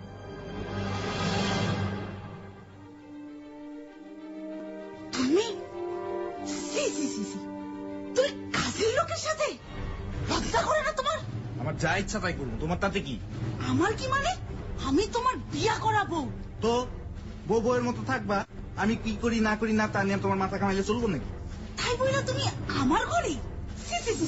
একবার না বলছি আমি কি করি না করি এটা তোমার দেখার বিষয় না, তুমি তোমার মতো থাকো। তোমার লজ্জা লাগে না বাসার কাজের মেয়ের সঙ্গে এইসব নোংরামি? আমার যা ইচ্ছা তাই। তুমি কি ভাবছো তুমি এইসব অসভ্য কাজ করবার আমি চুপ করে বসে থাকো? কি করবা তুমি? কি করার ক্ষমতা আছে তোমার? আমি সব ফাঁস কইরা দিমু, সবাইরে কইয়া দিমু তোমার চরিত্রের আসল রূপ কি। এই সামনে তুই কই যাস? দাঁড়া দাঁড়া, তুই এখানে কোথাও যাবি না। কি কইলা? বহুত বার বাড়ছে তোমার ফোনা কথা হইছে। তোমার ফোন আরে আমি তোমার আমি কিছু করার সুযোগ দিলে তো থামো দেখতেছি। তুমি কি করতেছো? খবরদার আমার কাছে আসবা না, খবরদার শুনো না আমারে। এবার ইকবাল কিছুটা ভয় পেয়ে দৌড়ে তার মায়ের রুমে গিয়ে সব ঘটনা খুলে বলে। মনোয়ারার সঙ্গে দরজা বন্ধ করে কি করছিল, সালেহা এসে কিভাবে দেখলো এবং কিভাবে সে কাঠের তক্তা দিয়ে মেরে সালেহাকে অজ্ঞান করেছে, সব কথাই মাকে বলল ইকবাল। সব শুনে ইকবালের ঘরে ছুটে আসলেন ইকবালের মা। এসে দেখলেন সালেহা তখনও ফ্লোরে পড়ে আছে অজ্ঞান হয়ে। তিনি মনোয়ারাকে বললেন বালতি ভর্তি পানি আর মগ আনতে। মনোয়ারা দৌড়ে গিয়ে পানির বালতি আর মগ নিয়ে এলো। ইকবালের মা 10-15 মিনিট ধরে সালেহার মাথায় পানি ঢাললেন, কিন্তু তারপরেও সালেহার জ্ঞান ফিরল না। ইকবাল তখন সালেহার নার্ভ পরীক্ষা করে বলল, মা সালেহা মারা গেছে। এটা শুনে ইকবালের মার মাথায় যেন বাজ পড়ল, মাথায় হাত দিয়ে তিনি বসে পড়লেন। এরপর তিনি কি করবেন বুঝতে না পেরে নিজের রুমে চলে গেলেন। এদিকে ইকবাল ড্রেসিং রুম থেকে একটা ব্লেড নিয়ে এসে সালেহার গলা কাটতে শুরু করলো। এ সময় মনোয়ারা তাকে বাধা দিল, তার হাত আটকে ধরল, কিন্তু ইকবাল তখন প্রায় পাগল হয়ে গেছে। সে মনোয়ারাকে হুমকি দিল বেশি বাড়াবাড়ি করলে তার পরিণতিও সালেহার মতো হবে। ভয় পেয়ে পিছিয়ে গেল মনোয়ারা। এমন সময় ইকবালের মা আবার যে রুমে ঘটনা ঘটেছে সেই রুমে ফিরে এলেন। এসে দেখলেন তার ছেলে ব্লেড দিয়ে সালেহার গলা কাটছে। তিনি ইকবালকে তিরস্কার করলেন, কি করছিস তুই? জ্ঞান হারিয়ে মারা গেছে, কিন্তু গলা কাটার তো কোনো দরকার ছিল না। আপনি কি করেন? ভাবির গলা কাটেন কেন? আমারে কাম করতে দে, বেশি কথা কইলে তোরে খুন করে ফেলাম। আপনি মানুষ না ভাইজান, আপনি মানুষ না।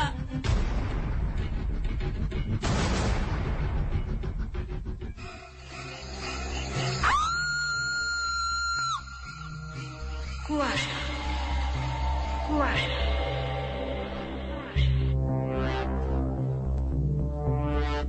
স্বাগত সবাইকে আরো একবার কুয়াশার রাতে। আসলে এমন একটা ঘটনা আমাকে বর্ণনা করতে হচ্ছে যে ঘটনাটা আমার কাছে অন্যান্য যত হত্যাকাণ্ডের ঘটনা বলেছে তার চেয়ে অনেক অনেক বেশি হৃদয় বিদারক, অনেক বেশি নৃশংস এবং অনেক অনেক জঘন্য একটা ঘটনা, যার ফলে আমি ঘটনার আকস্মিকতায় আমি একবার বলতে গিয়ে আমি যখন বলছিলাম যে পুলিশ কিন্তু একসময় এসে যেভাবে পুলিশ উদ্ধার করতে পারলো, মানে ক্লুটা যেখান থেকে পেল, যে আলামত জব্দ করে পুলিশ সাধারণত কোনো অস্বাভাবিক মৃত্যু হলে সে বাড়ি থেকে। সালেহা জামা কাপড় রাখা ছিল বাথরুমে ইকবালের, এবং মনোয়ারাও ছিল, যেহেতু সেদিন তাদের মধ্যে একটা শারীরিক সম্পর্ক স্থাপন করা হয়েছে, কাপড় চোপড় সেখানেই পড়েছিল, হয়তো বা তারা সরাবার সুযোগ পায়নি। এবং সেই কাপড় চোপড় যখন ফরেন্সিক ডিপার্টমেন্ট কেমিক্যাল টেস্টের জন্য নিয়ে গিয়েছিল, সেখানেই সেই কাপড় চোপড়, ইকবালের কাপড় এবং মনোয়ারার কাপড় চোপড় পরীক্ষা করে যে আলামত পাওয়া যায়, মনোয়ারার এবং ইকবালের কাপড়ের সেই কেমিক্যাল আলামত সংগ্রহ করে কেমিক্যাল টেস্ট করে জানতে পারা যায় যে মনোয়ারার সাথে ইকবালের শারীরিক সম্পর্ক ছিল, যেটা আমি ভুল করে বলে ফেলেছিলাম যে সালেহার সঙ্গেই ইকবালের সম্পর্ক ছিল। হ্যাঁ, আমার মন হয়তো আসলে মানতে চাইছিল না যে সালেহার সঙ্গে কাজের মেয়ে মনোয়ারার ওরকম একটা জঘন্য সম্পর্ক বা শারীরিক সম্পর্ক হতে পারে, সেই কারণেই ইকবালের সঙ্গে। হ্যাঁ, আমি আবারও বলি আমার আসলে ব্যাপারটা খুবই খুবই একটা মানে খুবই নৃশংস এবং খুবই একটা জঘন্য একটা ঘটনা। আমাদের অবচেতন মনও কিন্তু মানতে চাইছে না বলে আমি এখনো বারবারই আমি ব্রতিকে তখনও বলছিলাম যে আমি এটা কি বলে ফেললাম, যে আমার মুখ দিয়ে আসতে চাচ্ছে না কথাগুলো। আর একটা মানুষকে যখন বিয়ে দেওয়া হয়, সে যখন একটা নতুন সংসারে যায়, তখন আমরা এটাই চিন্তা করি যে তার স্বামীর সঙ্গেই তার সম্পর্ক। এখন সালেহার সঙ্গে সম্পর্ক, সেটাই আমার বারবার আমার মুখে চলে আসছে, কারণ সালেহার নামটি, সালেহার অদেখা মুখটি আমার মানে মনের ভিতর একেবারে গেঁথে গেছে। এবং আমার মনে হয় যে আজকে যারা শুনছে এবং আমরা যারা ঘটনাটা সে সময় জানিনি, আমাদের জন্মের বহুত আগের ঘটনা, এবং এখন যারা শুনছে তারা কেউই আজকের পরে সালেহা নামটির সাথে অপরিচিত থাকবে না। অবশ্যই। এবং একটা ছোট মেয়েকে সে একসঙ্গে দুটো অপরাধ করেছে। প্রথম হচ্ছে যে সে সালেহাকে হত্যা করেছে, আমি বলবো 2 বার হত্যা করেছে সে সালেহাকে। প্রথমে সে মাথায় আঘাত করে, 2 বার না 3 বার। প্রথমত সে প্রতারণা করে একবার তার মনটাকে মেরে ফেলেছে, হত্যা করেছে। তারপর সে তার মাথায় বাড়ি দিয়েছে, তারপরে সে তার গলা কেটেছে, অর্থাৎ তাকে 3 বার খুন করেছে। কত জঘন্য নিষ্ঠুর। এবং একটা জায়গায় আরো একটা মানুষকে কিন্তু সে হত্যা করেছে, অবশ্যই সেটা হচ্ছে মনোয়ারাকে। অতটুকু একটা নাবালিকা 14-15 বছরের মেয়েকে তাকে সে নিয়মিত ধর্ষণ করেছে তার ইচ্ছার বিরুদ্ধে। এবং আমি একটা কথা বলছিলাম প্রতি তোমাকে, যেটা যে এই ঘটনাটা আমি যখন এগুলো জোগাড় করতে গিয়ে প্রচুর কষ্ট হয়েছে, নানা রকমের পত্র পত্রিকা অনেক পুরনো ঘাটতে হয়েছে। তো এক জায়গাতে লেখাও ছিল, এবং একটা খুব ঝাপসা ছবি, যেটা থেকে মানে স্ক্যান করেও আনা যাচ্ছিল না, আনলে আমি আপনাদেরকে হয়তো বা ফেসবুকে দেখাতে পারতাম। ইকবাল কিন্তু অসম্ভব সুদর্শন ছিল। সালেহা যে যতটা না সুন্দর ছিল, তার চেয়ে অনেক বেশি সুদর্শন ছিল ইকবাল, অনেক বেশি দেখতে ভালো ছিল। এবং তাকে দেখে বোঝার উপায় নেই কোনোভাবেই যে এই লোকটা এত জঘন্য এরকম একটা পাশবিক কাজ করতে পারে। ওই যে শারমিন, আমাদের আবারও সেই কথায় ফিরে যেতে হয় যে ভয়ে আমাদের মানুষের মধ্যেই, মানুষকে আমরা ভয় পাই। এবং এই কথা শোনার পরে, এই ঘটনাটা শোনার পরে সুদর্শন প্রত্যেকটা মানুষের দিকে আমরা দ্বিতীয়বার তাকানোর আগে চিন্তা করব। যাই হোক, আমরা একদম আমার জন্য আমি এটা বলবো যে আমার জন্য আজকের এই আয়োজনটা বর্ণনা করা, আজকের এই আয়োজন মানে আজকের আয়োজনের এই কাহিনীটা আমার জন্য ভীষণ ভীষণ একটা চ্যালেঞ্জের কঠিন ব্যাপার ছিল। কারণ আমি অনেকক্ষণ নিজের সঙ্গে কথা বলেছিলাম যে এই জায়গাগুলো আমি কি করে বলবো, এই জায়গাগুলি আমি কি করে বলবো, যার ফলে আমি এখনো তোমাকে বলতে গিয়ে যে ভুলটা করেছিলাম, একটা ভুল করতে গিয়ে আমি আরেকটা ভুল করে ফেলেছি, আমি আবারও সে একই কথা বলে ফেলেছি। আমি কোনোভাবেই সালেহার নামটাকে আমি আরো একবার জাস্টিফাই করতে চাই যে মানে আমাদের মন কোনোভাবেই মানতে চায় না যে মানুষের সাথে এরকম নির্মম পরিণতি হতে পারে। তো ঠিক আছে, আমরা কথা না বলে পরের অংশে চলে যাই। এরপরে কি হলো আমরা সেটা দেখি। আমার মনে হয় আমি এই ফাঁকে একটু সংযত করি আমাকে অর্থাৎ নিজেকে। সঙ্গেই থাকবেন, সঙ্গে আছি শারমিন এবং ব্রতি। কুয়াশায় শুনছেন এবিসি রেডিও এফএম 89.2। এই মুহূর্তে শুনছে কক্সবাজার এবং চট্টগ্রামের বন্ধুরা। সবাই সঙ্গে থাকবেন, লিখে পাঠাবার ঠিকানা জানিয়ে দিচ্ছি, যে কোনো মোবাইল থেকে 8920 এই নাম্বারে, এবং আর যে শারমিনের ফ্যান পেজ এবং এবিসি রেডিও এফএম 89.2 এর ফ্যান পেজে, এবং ABC radio BD.FM A log in করে যারা দেশ বিদেশ থেকে শুনছে তারাও মেসেজ পাঠাতে পারেন। সঙ্গে আছে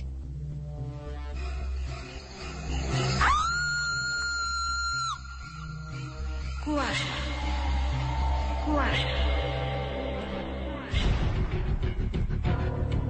ইয়াল্লা, এটা তুই কি করলি ইকবাল? জ্ঞান না আইলো, তাই বলে তুই গলা কেটে ফেলাবি? মা, এটারে আত্মহত্যা বলে স্বাধীন হইব। তাই বলে তুই একটা মানুষের গলা কেটে ফেলাবি? তুই মানুষ? এই সময় ভয় পেয়ে দৌড়ে অন্য রুমে চলে যায় মনোয়ারা। কিন্তু ইকবালের মা তাকে রান্নাঘরে ডেকে নিয়ে বোঝালেন যত টাকা লাগে তিনি মনোয়ারাকে তত টাকা দেবেন, কিন্তু সে যেন এই ব্যাপারে মুখ বন্ধ রাখে। সঙ্গে এটাও হুমকি দিলেন যদি সে কারো কাছে মুখ খোলে তাহলে তাকে জানে মেরে ফেলা হবে। আমার ভয় লাগতেছে আম্মা। এটা কি হইলো? চুপ, একদম চুপ কর। তুই কলাম কিছু দেহস নাই। ভাইজান ভাবির মাইনা ফেলেছে। ও মা গো, গলা কেটে ফেলছে। আমার ভয় লাগতেছে আম্মা। তোর না কিছু চুপ, একদম চুপ কর। আমি যেমনি কই ওরম করা করবি, নইলে কলাম তোরও জবাই করা ফেলাম।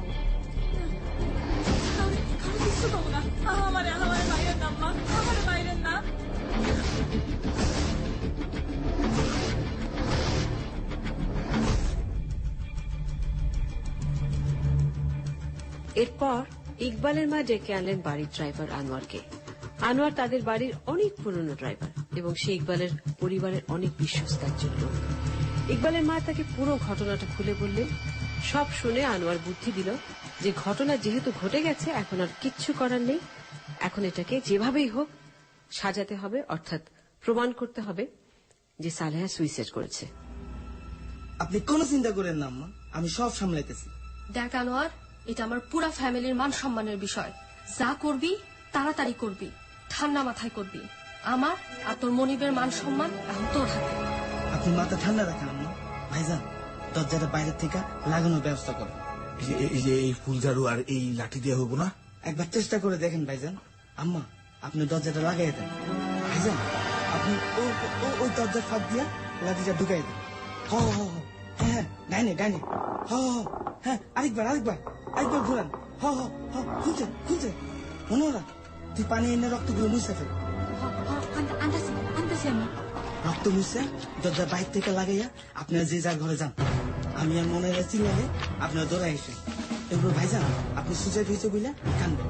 বেসামাল কিচ্ছু করবেন না ভাইজান, মাথা ঠান্ডা রাখেন। প্ল্যান অনুযায়ী তারা 4 জন মিলে সবকিছু ঠিক করলেন। এর আগে ইকবালের মা আর মনোয়ারা মিলে ফ্লোরের সব রক্ত মুছে ফেললেন পানি দিয়ে। তারপর পানি যা ছিল সেটা শুকনো কাপড় দিয়ে আবার মুছলেন। এরপরই ইকবালের কথা মতো দোতলায় দাঁড়িয়ে সালেহা সুইসাইড করে মারা গেছে বলে চিৎকার দিল।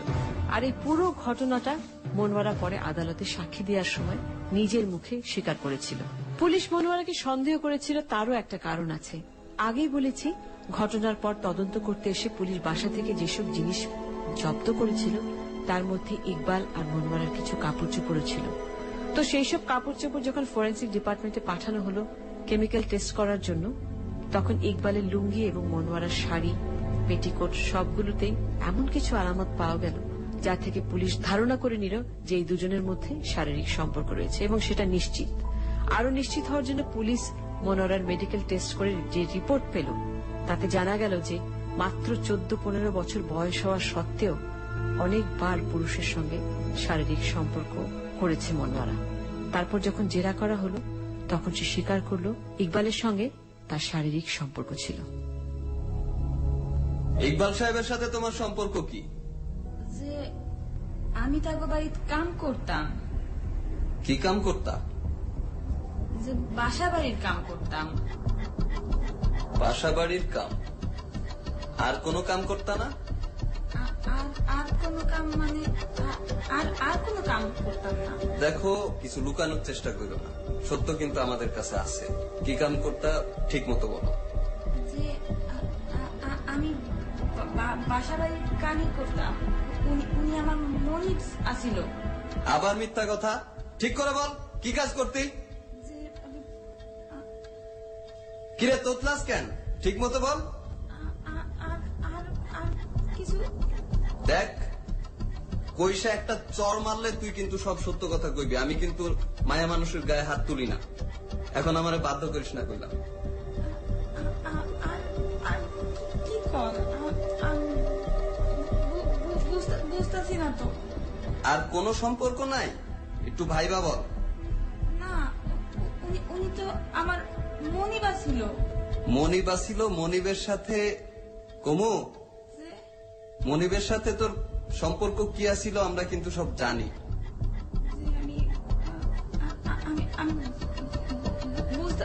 কোনো সম্পর্ক নাই? আর কোন সম্পর্ক নাই? ডাক্তারি পরীক্ষা কিন্তু সেই কথা বলে না। ডাক্তারি পরীক্ষা কি? ডাক্তারি পরীক্ষা কি? তোরে আবার ডাক্তারি পরীক্ষা করামো? সে আমারে জোর কইরা খারাপ কাজ করতো। সে জোর কইরা খারাপ কাজ করতো? তোর কোনো ইচ্ছা ছিল না? না। সত্যি কইতেছস? আমার কোনো ইচ্ছা ছিল না। সালেহা মারা যাওয়ার দিনও কি সালেহা আত্মহত্যা করছিল নাকি তাকে কেউ খুন করছিল? সত্যি কথা ক, সত্যি কথা ক, তাইলে আমি তোর ব্যাপারে চিন্তা করুম। সত্যি যদি কস তাইলে তোর বাইচে যাওয়ার একটা লাইন বাইট করতে পারো। এখনো সময় আছে, সত্যি কথা বল। দেখ, ভয় পাইস না, সত্যি কথা বল। সত্যি কথা যদি না কস তাইলে কিন্তু তোর ফাঁসি হয়ে যাইব। সত্যি কথা বল, কি হয়েছিল সেদিন?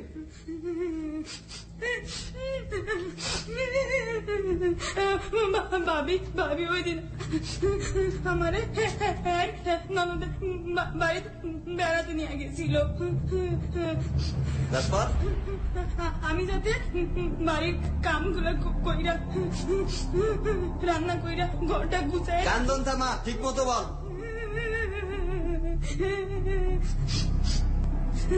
তোর কান্দন শোনানোর টাইম নাই, তাড়াতাড়ি বল। আমি যাতে ঘরের কামটি কইরা রাখি লেগা আমারে তাড়াতাড়ি বাড়ি পাঠায় দেয় ভাবি। আমি জানতাম না যে ভাইজান বাড়িতে আছে। আমি বাড়িতে আসার পরপরই ভাইজান আমারে জোর কইরা ঘরের ভিতরে নিয়ে আমার লগে খারাপ কাম করে। তারপর কি হয়েছিল? এর ভিতরে আম্মায় আইসা পড়ে। তখন ভাইজান আমারে আলমারির পিছনে। বল, আবার কান্দোস কেন? কি করছে তারপরে? আমার আলমারির পিছনে লুকাইয়া আমার লগে কথা কয়। আম্মা জানের সাথে সাথে আবার আমার উপরে চাপায়া পড়ে। এরপর এই কান্দন থামা, ঠিক মতো বল।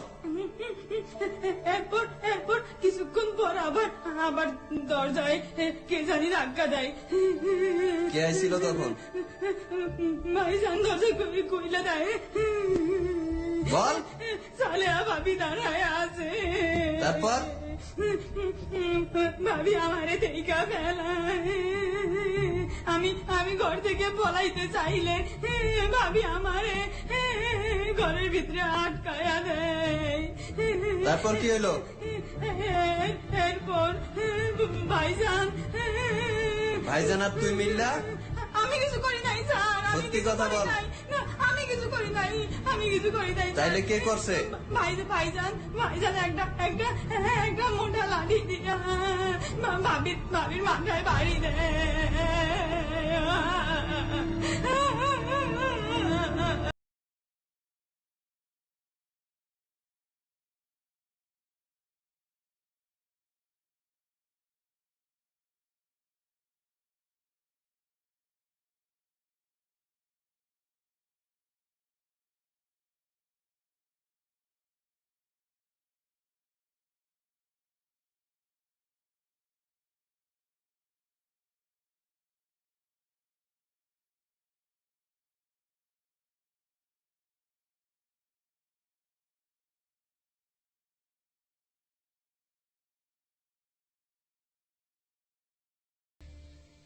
শুধু ইকবালের সাথে শারীরিক সম্পর্কের কথাই নয়, পুলিশের জেরায় মনোয়ারা একে একে সব কথা বলে দিল যে কি ঘটেছিল সেদিন।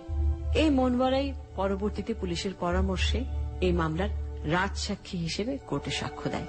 একটা কথা বলে রাখা ভালো, সেই সময় যেহেতু দেশে সামরিক শাসন চলছিল, এই হত্যা মামলার বিচার হল স্পেশাল মার্শাল ল কোর্টে, যেখানে মনোয়ারার সাক্ষী এবং পরে ইকবাল, তার মা, ড্রাইভার আনোয়ার সবার জবানবন্দি এবং পোস্টমর্টমের রিপোর্ট দেখে এটা নিশ্চিতভাবে প্রমাণ হল যে সালেহা সুইসাইড করেনি। তাকে মাথায় প্রথমে ভারী কাঠ দিয়ে আঘাত করে এবং পরে ব্লেড দিয়ে গলা কেটে হত্যা করা হয়েছে।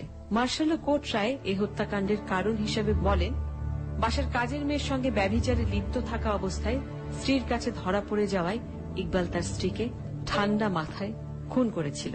কোর্টের 3 জন বিচারকের 2 জন ইকবালকে দোষী সাব্যস্ত করে 1978 সালের 5ই আগস্ট মৃত্যুদণ্ডের আদেশ দেন, কিন্তু অন্য একজন বিচারক তাকে 10 বছরের সশ্রম কারাদণ্ডের পক্ষে রায় দেন।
সালেহা হত্যার কাহিনী বড়ই হৃদয় বিদারক, বড়ই মর্মান্তিক এবং বড়ই নির্মম এই হত্যাকাণ্ড, যে হত্যার কারণের ফলে সুফল হিসেবে, হত্যাকাণ্ডের সুফল হিসেবে 1980 সালে যৌতুক বিরোধী আইন প্রণীত হয়েছিল।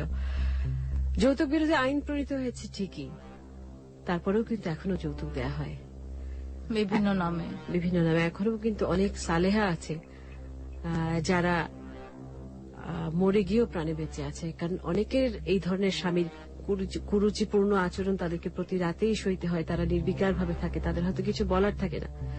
যৌতুক দিয়েও কিন্তু সালেহা পার পায়নি, যৌতুকের জোরে কিন্তু সালেহা পার পেত, মানে ভালো থাকতে পারেনি। এত ঘটনার পরও ইকবাল হয়তো তার দুর্বলতা স্বীকার করে ক্ষমা চাইতে পারত সালেহাকে, কিন্তু তার বাবার কাছ থেকে টাকা নিয়ে টাকা খেয়েও কিন্তু সে সালেহাকে এতটুকু ভালো তো রাখতে পারেনি, এতটুকু সহানুভূতি বা কোনো রকম দয়া মায়া কিছুই দেখেনি, উল্টো তাকে মেরে ফেলেছে। এরকম প্রতিনিয়ত কিন্তু অনেক সালেহা প্রতি রাতেই নির্মম ভাবে স্বামীর হাতে খুন হচ্ছে, এইভাবে নয়, অপমানিত হয়ে। বাড়ির গৃহকর্মীর সঙ্গে অনেক গৃহকর্তার এরকম অবৈধ সম্পর্কের কথা আমরা শুনি না বা জানি না, বা জেনেও হয়তো সেটা এরকম ভাবে চেপে যায়, আড়াল করে যায়, পত্রপত্রিকায় হয়তো আসে না।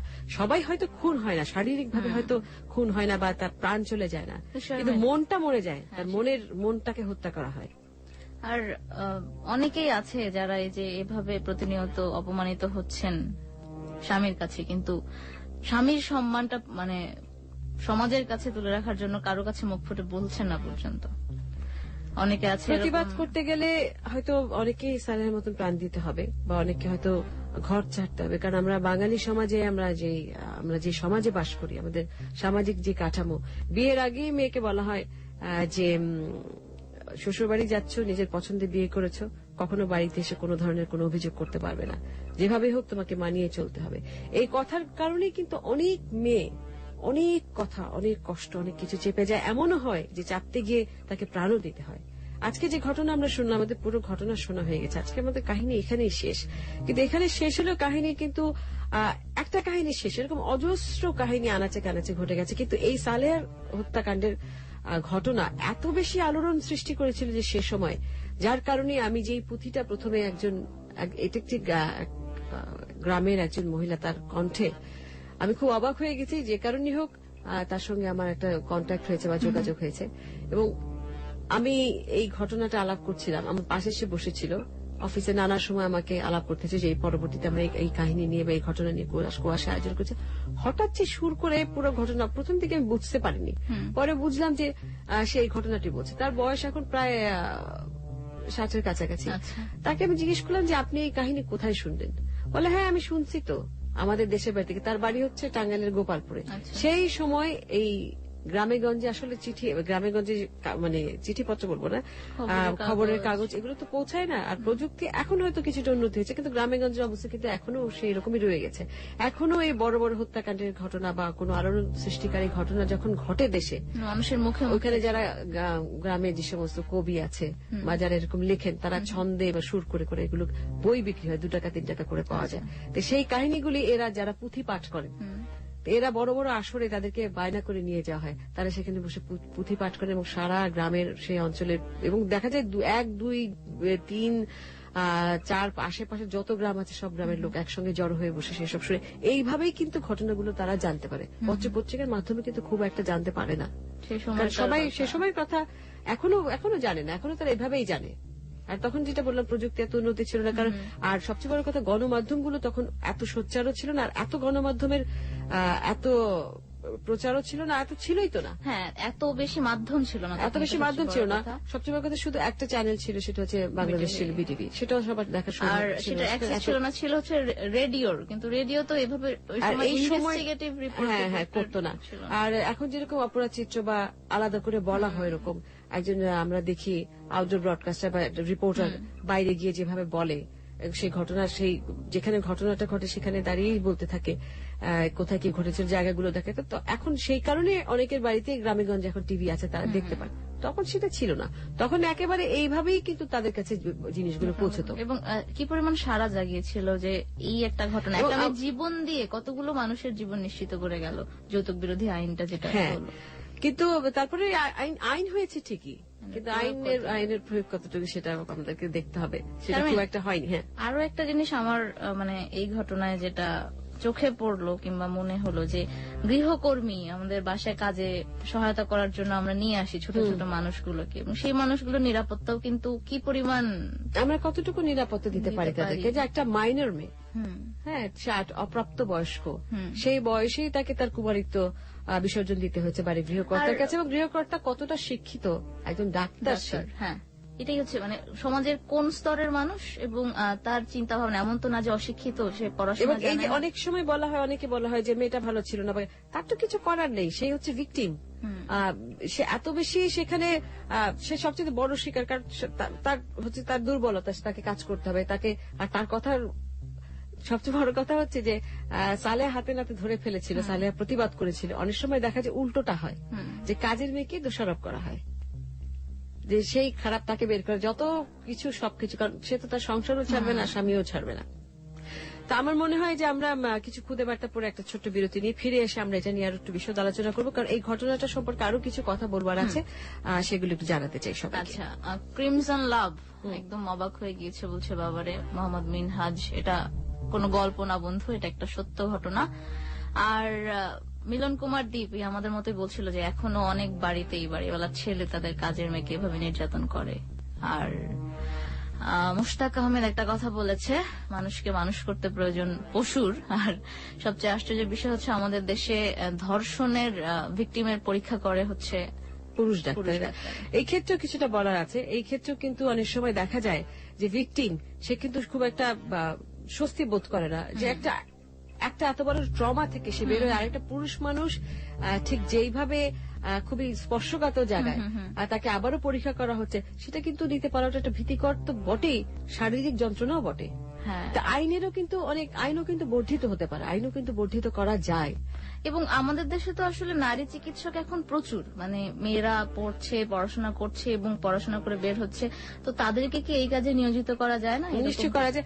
বন্ধুরা হয়তো অনেক ভাবছেন যে ব্রতী এবং শারমিন কেন আজকে কুয়াশার ঘটনার মধ্যে এত কথা বলছে। এই কথাগুলো জানানোর কিন্তু খুব প্রয়োজন আছে, কারণ এটা এই রিলেটেডই কিন্তু ছিল আজকের এই কাহিনীটি, এবং এই কাহিনীটি অত্যন্ত সারা জাগানো, এবং এই কাহিনীটি ঘাটতে গিয়ে আমাকে প্রচুর কষ্ট করতে হয়েছে। আমরা সাধারণত যে হত্যা মামলাগুলো বা হত্যাকাণ্ডের ঘটনাগুলো আপনাদেরকে বর্ণনা করি, আমরা চেষ্টা করি তখন যে রাজসাক্ষী বা সেই সময় যারা মামলার বাদী হয়েছিলেন তাদেরকে, বা সেই সময় যে পুলিশ ইন্সপেক্টর বা পুলিশের লোকরা যারা ইনভেস্টিগেশন করেছে তাদেরকে, সে এলাকার লোকজন বা ভিকটিমের আত্মীয় স্বজনের ইন্টারভিউ বা তাদেরকে নিয়ে আসা বা তাদের ফোনও নেওয়ার চেষ্টা করি। কিন্তু এত আগের ঘটনা যে আমি প্রচুর চেষ্টা করেও আমি কিন্তু কোনো সাক্ষী সবুত কিছুই জোগাড় করতে পারি না। আমার শুধুমাত্র অবলম্বন ছিল হচ্ছে পেপার কাটিং, পত্রিকা, গণমাধ্যম, সেই পুরনো পত্র পত্রিকা ঘেটে, এবং কিছু কিছু জিনিস আমি খবরের পরে বিরতির পর ফিরে এসে বলছি কিভাবে আমি পেয়েছি, আর কেন আমি এতদিন পরেও। পৃথিবীর সব জায়গায় কিন্তু দেখা গেছে যে প্রচুর খুন হয়, প্রচুর মার্ডার হিস্ট্রি এরকম তাদের আর্কাইভ থাকে যেগুলোতে সংরক্ষণ করা হয়। আমাদের এখানে কিছুই নেই। আমি একটা সময় খুব হেল্পলেস বোধ করছিলাম এই আয়োজনটা, আজকের এই কুয়াশার এই ঘটনাটা তৈরি করার সময়, যে আমি কিভাবে অগ্রসর হব, আমি কি করব, কারণ আমি শুধু ঘটনাটা জানি, সেই সময়কার কিছু টুকরো ঘটনা বিভিন্ন মানুষের কাছ থেকে শুনে, যারা সেই সময় ছিলেন তাদের কাছ থেকে ফাইল করা নেই, কোথাও কোনো জায়গায় নেই, ফরেন্সিক ডিপার্টমেন্টে গিয়েও কিছু জানা যায় না। আমার মনে হয় ছোট্ট একটা বিরতি নিয়ে নেই। আমি খুবই আজকে বেশি সবাই ইমোশনাল বলবো না, কিছুটা ইমোশনাল, কিছুটা রাগান্বিত, খুব সবচেয়ে বড় কথা আবেগ কাজ করছে, আমরা অনেক বেশি জড়িত, অনেক বেশি ইনভলভ হয়ে গেছি। তো ফিরে এসে একটু রেস্টটা কাটুক, ভীষণ কষ্ট হচ্ছে কথা বলতে। ফিরে এসে আবারও সবার সঙ্গে এই হত্যাকাণ্ড নিয়ে আলাপ করছি। যারা SMS পাঠিয়েছে তাদের SMS গুলো প্রতি এবং আমি পড়ে দিচ্ছি, আর এই ফাঁকেও কিন্তু লিখতে পারে অবশ্যই কোনো প্রশ্ন থাকলে ABC Radio bd.fm/message আর যে শারমিনের ফ্যান পেজ এবং ABC Radio FM 89.2 fan page সঙ্গে থাকবে প্লিজ।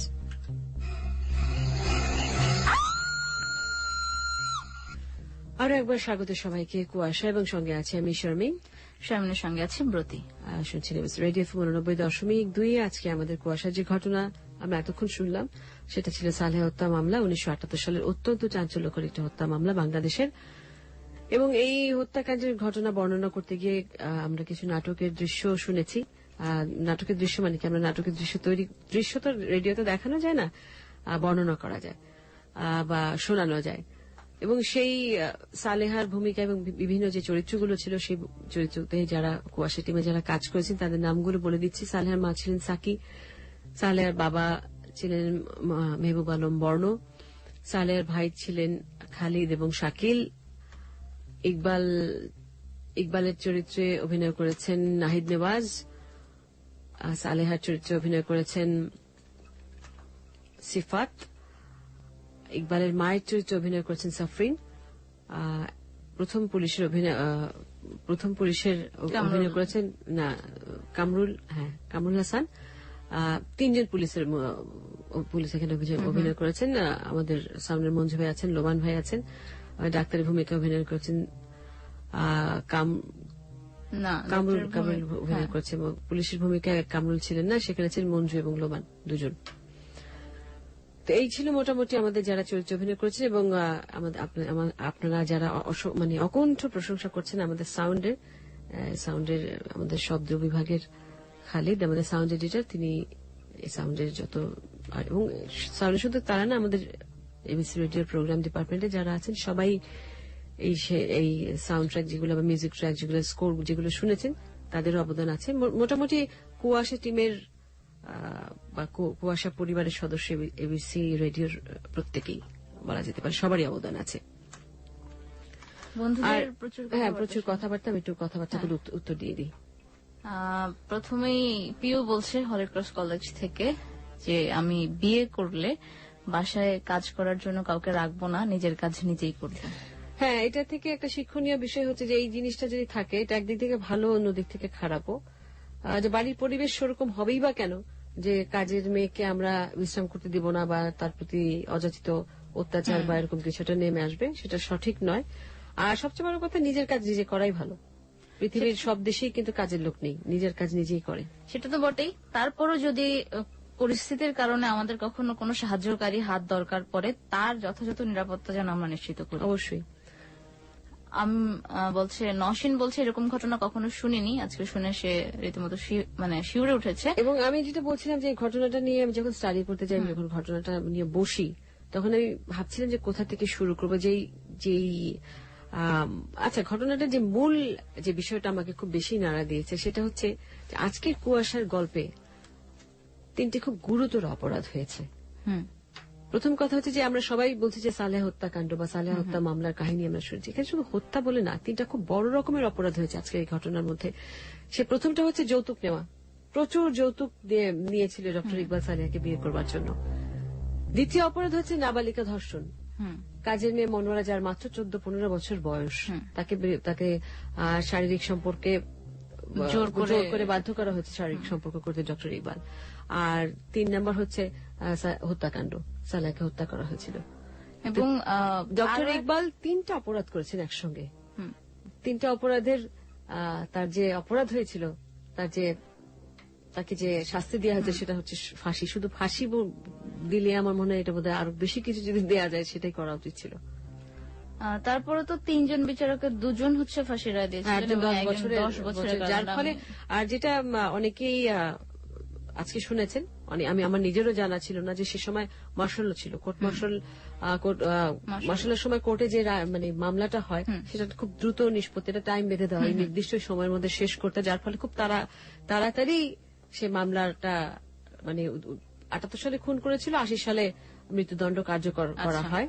2 বছরের মাথায় সবকিছু শেষ হয়েছিল। এবং এর মধ্যেও কিন্তু মানে এরপরও সে চেষ্টার কমতি করেনি রাষ্ট্রপতির কাছে। না, এটা নিয়মই আছে, কারো যদি ফাঁসির রায় হয় সে আপিল করতেই পারে হাইকোর্ট, সুপ্রিম কোর্ট, এবং সব শেষে হচ্ছে প্রেসিডেন্টের কাছে আবেদন করা হয়। প্রেসিডেন্ট যদি ক্ষমা করে দেয় তাহলে সেটা ক্ষমা হয়ে গেল। এটা নিয়ম, এটা হচ্ছে আইনের একটা নিয়ম বা আইনের প্রচলিত ধারা যেটাকে বলা যায়। আর কে কি লিখেছে? শারমিন, মোহাম্মদ ফিরোজ চৌধুরী সাভার থেকে বলছে যে এই গল্প থেকে আসুন আমরা নিজেরা সতর্ক হই এবং এই ভুলগুলো যেন আমাদের জীবনে না আসে। নিজেরা তো সতর্ক হবে, আশেপাশের কাউকে যদি কখনো এরকম কোন পরিস্থিতিতে দেখেন অবশ্যই সাহায্যের হাত বাড়াবেন। তখন ভয় পেয়ে বা কি হবে না হবে বা আমি কিছুর মধ্যে ফেসে যাচ্ছি কিনা সেরকম করে পালিয়ে আসলে কিন্তু চলবে না। আচ্ছা, সাইফ আলামিন এবং মানিক নোয়াখালী থেকে আপনারা বলেছেন, আপনাদের ফোন নাম্বারও দিয়েছেন, আপনাদের কাছে খুবই আপনারা যা সেটা আমরা এখন বলছি না, দুটো ঘটনা আছে, অবশ্যই আমরা অবিলম্বে আপনাদের সঙ্গে যোগাযোগ করব এবং আমরা চেষ্টা করব ঘটনাটা যদি রেডিওতে প্রচারের সম্প্রচার করার উপযোগী হয় আমরা অবশ্যই করব এবং অবশ্যই এবং আমাদের একটা আমাদের প্রমাণ সহ সবকিছু দিতে হবে, কারণ সত্য ঘটনা তো, সত্য ঘটনা যখনই আমরা মানুষের কাছে তুলে ধরবো তখন সেখানে প্রচুর মানে সাক্ষী সবুত অনেক কিছুর দরকার হয়। এবং আমরা যে ঘটনাটা আজকে বলেছি, আমি যেটা বলেছিলাম যে খুঁজতে খুঁজতে আমার জীবন শেষ হয়ে গিয়েছিল, যে আমি একজন মানুষকে পাচ্ছি না, কারোর সঙ্গে কোনো, সেই সময় অনেকে যারা ছিলেন মারা গেছেন। আমি জোরাইন কবরস্থানে গেছি যেখানে সালেহাকে দাফন করা হয়েছে, সেখানে যে এখন যিনি আছেন তারও প্রচুর বয়স হয়ে গেছে, তার বাবা ছিলেন সালেহা যখন মারা যায়, তখন তাকে দাফন করবার সময় সে ছোটবেলা তার বাবার কাছ থেকে শুনেছে, তার বাবা মারা যাবার পর সে এখন সেখানে কাজ করছে। এবং আমরা জানি যে সালেহাকে প্রথম যখন ময়নাতদন্তের রিপোর্টটি দেওয়া হয়েছিল সেটা ছিল একটা মিথ্যে রিপোর্ট বা বানোয়াট একটা রিপোর্ট তৈরি করা ছিল। দ্বিতীয় দফায় যখন তার লাশ আবার কবর থেকে তুলে আবার পোস্টমর্টম করার জন্য, অটোপসির জন্য পাঠানো হয়, তখন আসল মূল রিপোর্টটি পাওয়া যায় এবং আসল সত্যি রিপোর্টটি পাওয়া যায় যে তাকে হত্যা করা হয়েছিল। তো সেই সময় খুব আশা করে গেছিলাম যে সেই সময় হয়তো জানতে পারবো কেউ হয়তো থাকবে, তো তিনিও বেঁচে ছিলেন না। এবং সালেহা যে বাড়িতে, ফরাসগঞ্জে যে বাড়িতে, তারা বিল্ডিং এ যেখানে শৈশব থেকে সালেহা বড় হয়েছে, যে বাড়ি থেকে তার বিয়ে হয়, সেই বাড়িটি আছে, কিন্তু সেই বাড়ির এখন তার ভাই, 7 ভাই বিভিন্ন জায়গায় চলে গেছে, তাদের কোথাও পাওয়া যায়নি। তারা সেখানে সে বাড়ির একতলা দোতলা মরিচের আড়তের জন্য ভাড়া দেওয়া হয়েছে। সে বাড়ির ছবি আমি তুলে নিয়ে এসেছি, কবরস্থানের ছবি এবং কবরস্থানের যে রেজিস্ট্রি খাতা, প্রমাণ সবই আছে। হয়তো কারণ যেহেতু আমরা কোনো আজকে কারোর ওরকম প্রত্যক্ষদর্শী বা ভিকটিমের কোন আত্মীয় স্বজন কারোর কোথাও কোনো আমরা খোঁজ করে কাউকে খুঁজে পাইনি। এতদিন হয়ে গেছে, ঢাকা মেডিকেল কলেজে ফরেন্সিক ডিপার্টমেন্টে যাওয়া হয়েছে, সেখান থেকে জানানো হয়েছে দুপুর 2:30টার মধ্যে ফরেন্সিক ডিপার্টমেন্ট বন্ধ হয়েছে। এবং এত আগের ফাইল যে আমাদের কিন্তু কোনো আর্কাইভ নেই, এগুলি সংরক্ষণ করার কোনো ব্যবস্থা নেই, কিছুই দিতে পারেননি তারা। পাবলিক লাইব্রেরিতে যাওয়া হলো, সেখানেও নানা রকমের তো ভীষণ কষ্ট করে এগুলো জোগাড় করতে হয়েছে। এবং আমি বিশেষভাবে ধন্যবাদ জানাতে চাই প্রথম আলোর crime reporter, chief crime reporter Kamrul হাসানকে, কামরুল ভাইকে, কারণ ওনার সাহায্য ছাড়া এই আয়োজন আমার পক্ষে অসম্ভব ছিল। এবং আমি আরো বিশেষ করে ধন্যবাদ জানাতে চাই আমাদের এবিসির বার্তা বিভাগের কামরুলকে, যিনি স্ক্রিপ্টটি তৈরি করেছেন এবং আমার সঙ্গে সহযোগিতা করেছিলেন। এবং আমি খুঁজে খুঁজে খুঁজে খুঁজে বের করেছিলাম। এবং আরো অনেকে আছেন, অনেকের নাম করতে হয়, তো অনেকের নাম করতে গেলে অনেক দেরি হয়ে যাবে। তো বন্ধুদের বলছি যে এই মুহূর্তে আপনারা কিন্তু জাস্ট একটু পরেই সালেহার যে সমস্ত সালেহার কবরের ছবি, যেখানে তাকে মরার পরে তাকে যেখানে দাফন করা হয়েছে সেই ছবি, তার যেখানে সে বড় হয়েছে সেই বাড়ি ফরাসগঞ্জে, সালেহার বাবার আগের পুরনো বাড়ির ছবি। এবং মজার বিষয় হচ্ছে সালেহার মৃত্যুর সময় যে ঠিকানাটা লেখা হয়েছিল তার রেজিস্ট্রি খাতায়, কারণ প্রথম যখন দাফন করা তখন পর্যন্ত কিন্তু সালেহার বাবার বাড়ির কেউ জানতো না যে সে খুন হয়েছে। এবং আমরা দেখছিলাম ঘটনার এক সময় যে ইকবালের কাঁধে মাথা রেখে সালেহার বাবা কাঁদছিল, বলছিল দোয়া করতে। তো তখন কিন্তু এই ঠিকানাটা আদৌ সালেহার বাবারা পরে শুনেছি আমরা, এখান থেকে তারা চলে যায় মালিবাগের দিকে, কেউ বলছে ওয়ারিতে, কিছু লোক তাদের পরিবারের কিছু সদস্য ওয়ারিতে থাকেন। তো সেখানে 1065 নামে একটা ঠিকানা দেয়া আছে মালিবাগ, সেখানেও খোঁজ নেওয়া হয়েছে, সেখানেও কিন্তু সেই হয়তো হোল্ডিং নাম্বার চেঞ্জ হয়ে গেছে এত বছরে। কিন্তু লিখেছেন আমাদের খুদে বার্তা মালিবাগ থেকে একজন যে, হ্যাঁ না ওটা আসলে ঘটনার মধ্যে, তো আমি তখন খুদে বার্তাগুলো যখন দেখছিলাম যে এটা কি মালিবাগের ঘটনা কিনা। হ্যাঁ, এটা মালিবাগের ঘটনা, সালেহাকে মালিবাগে হত্যা করা হয়েছিল। আচ্ছা, তো সেটাও খুঁজে পাওয়া যায়নি। মানে আমার যতখানি সম্ভব কুয়াশা টিমের পক্ষে আমরা সর্বাত্মক চেষ্টা করেছিলাম, কিন্তু তারপরেও যতটুকু পেরেছি ততটুকু আমরা ফেসবুকে পোস্ট করে দিচ্ছি। এবিসির ফ্যান পেজও আছে, আর জি শারমিনের ফ্যান পেজও পাবেন আপনারা, সেখানে আপনারা দেখে নিতে পারেন। আর আজকের এই পুরো আয়োজনটা আগামীকাল কিংবা 2-1 দিনের মধ্যে এবিসি রেডিওর সংগ্রহশালায়, এবিসি রেডিও ওয়েবসাইটে আগামীকালকে পেয়ে যাবেন। আর যারা শুনতে পাননি প্রথম থেকে আবার শুনতে পাবেন, সেখানে ডাউনলোড করে আপনারা শুনতে পারেন।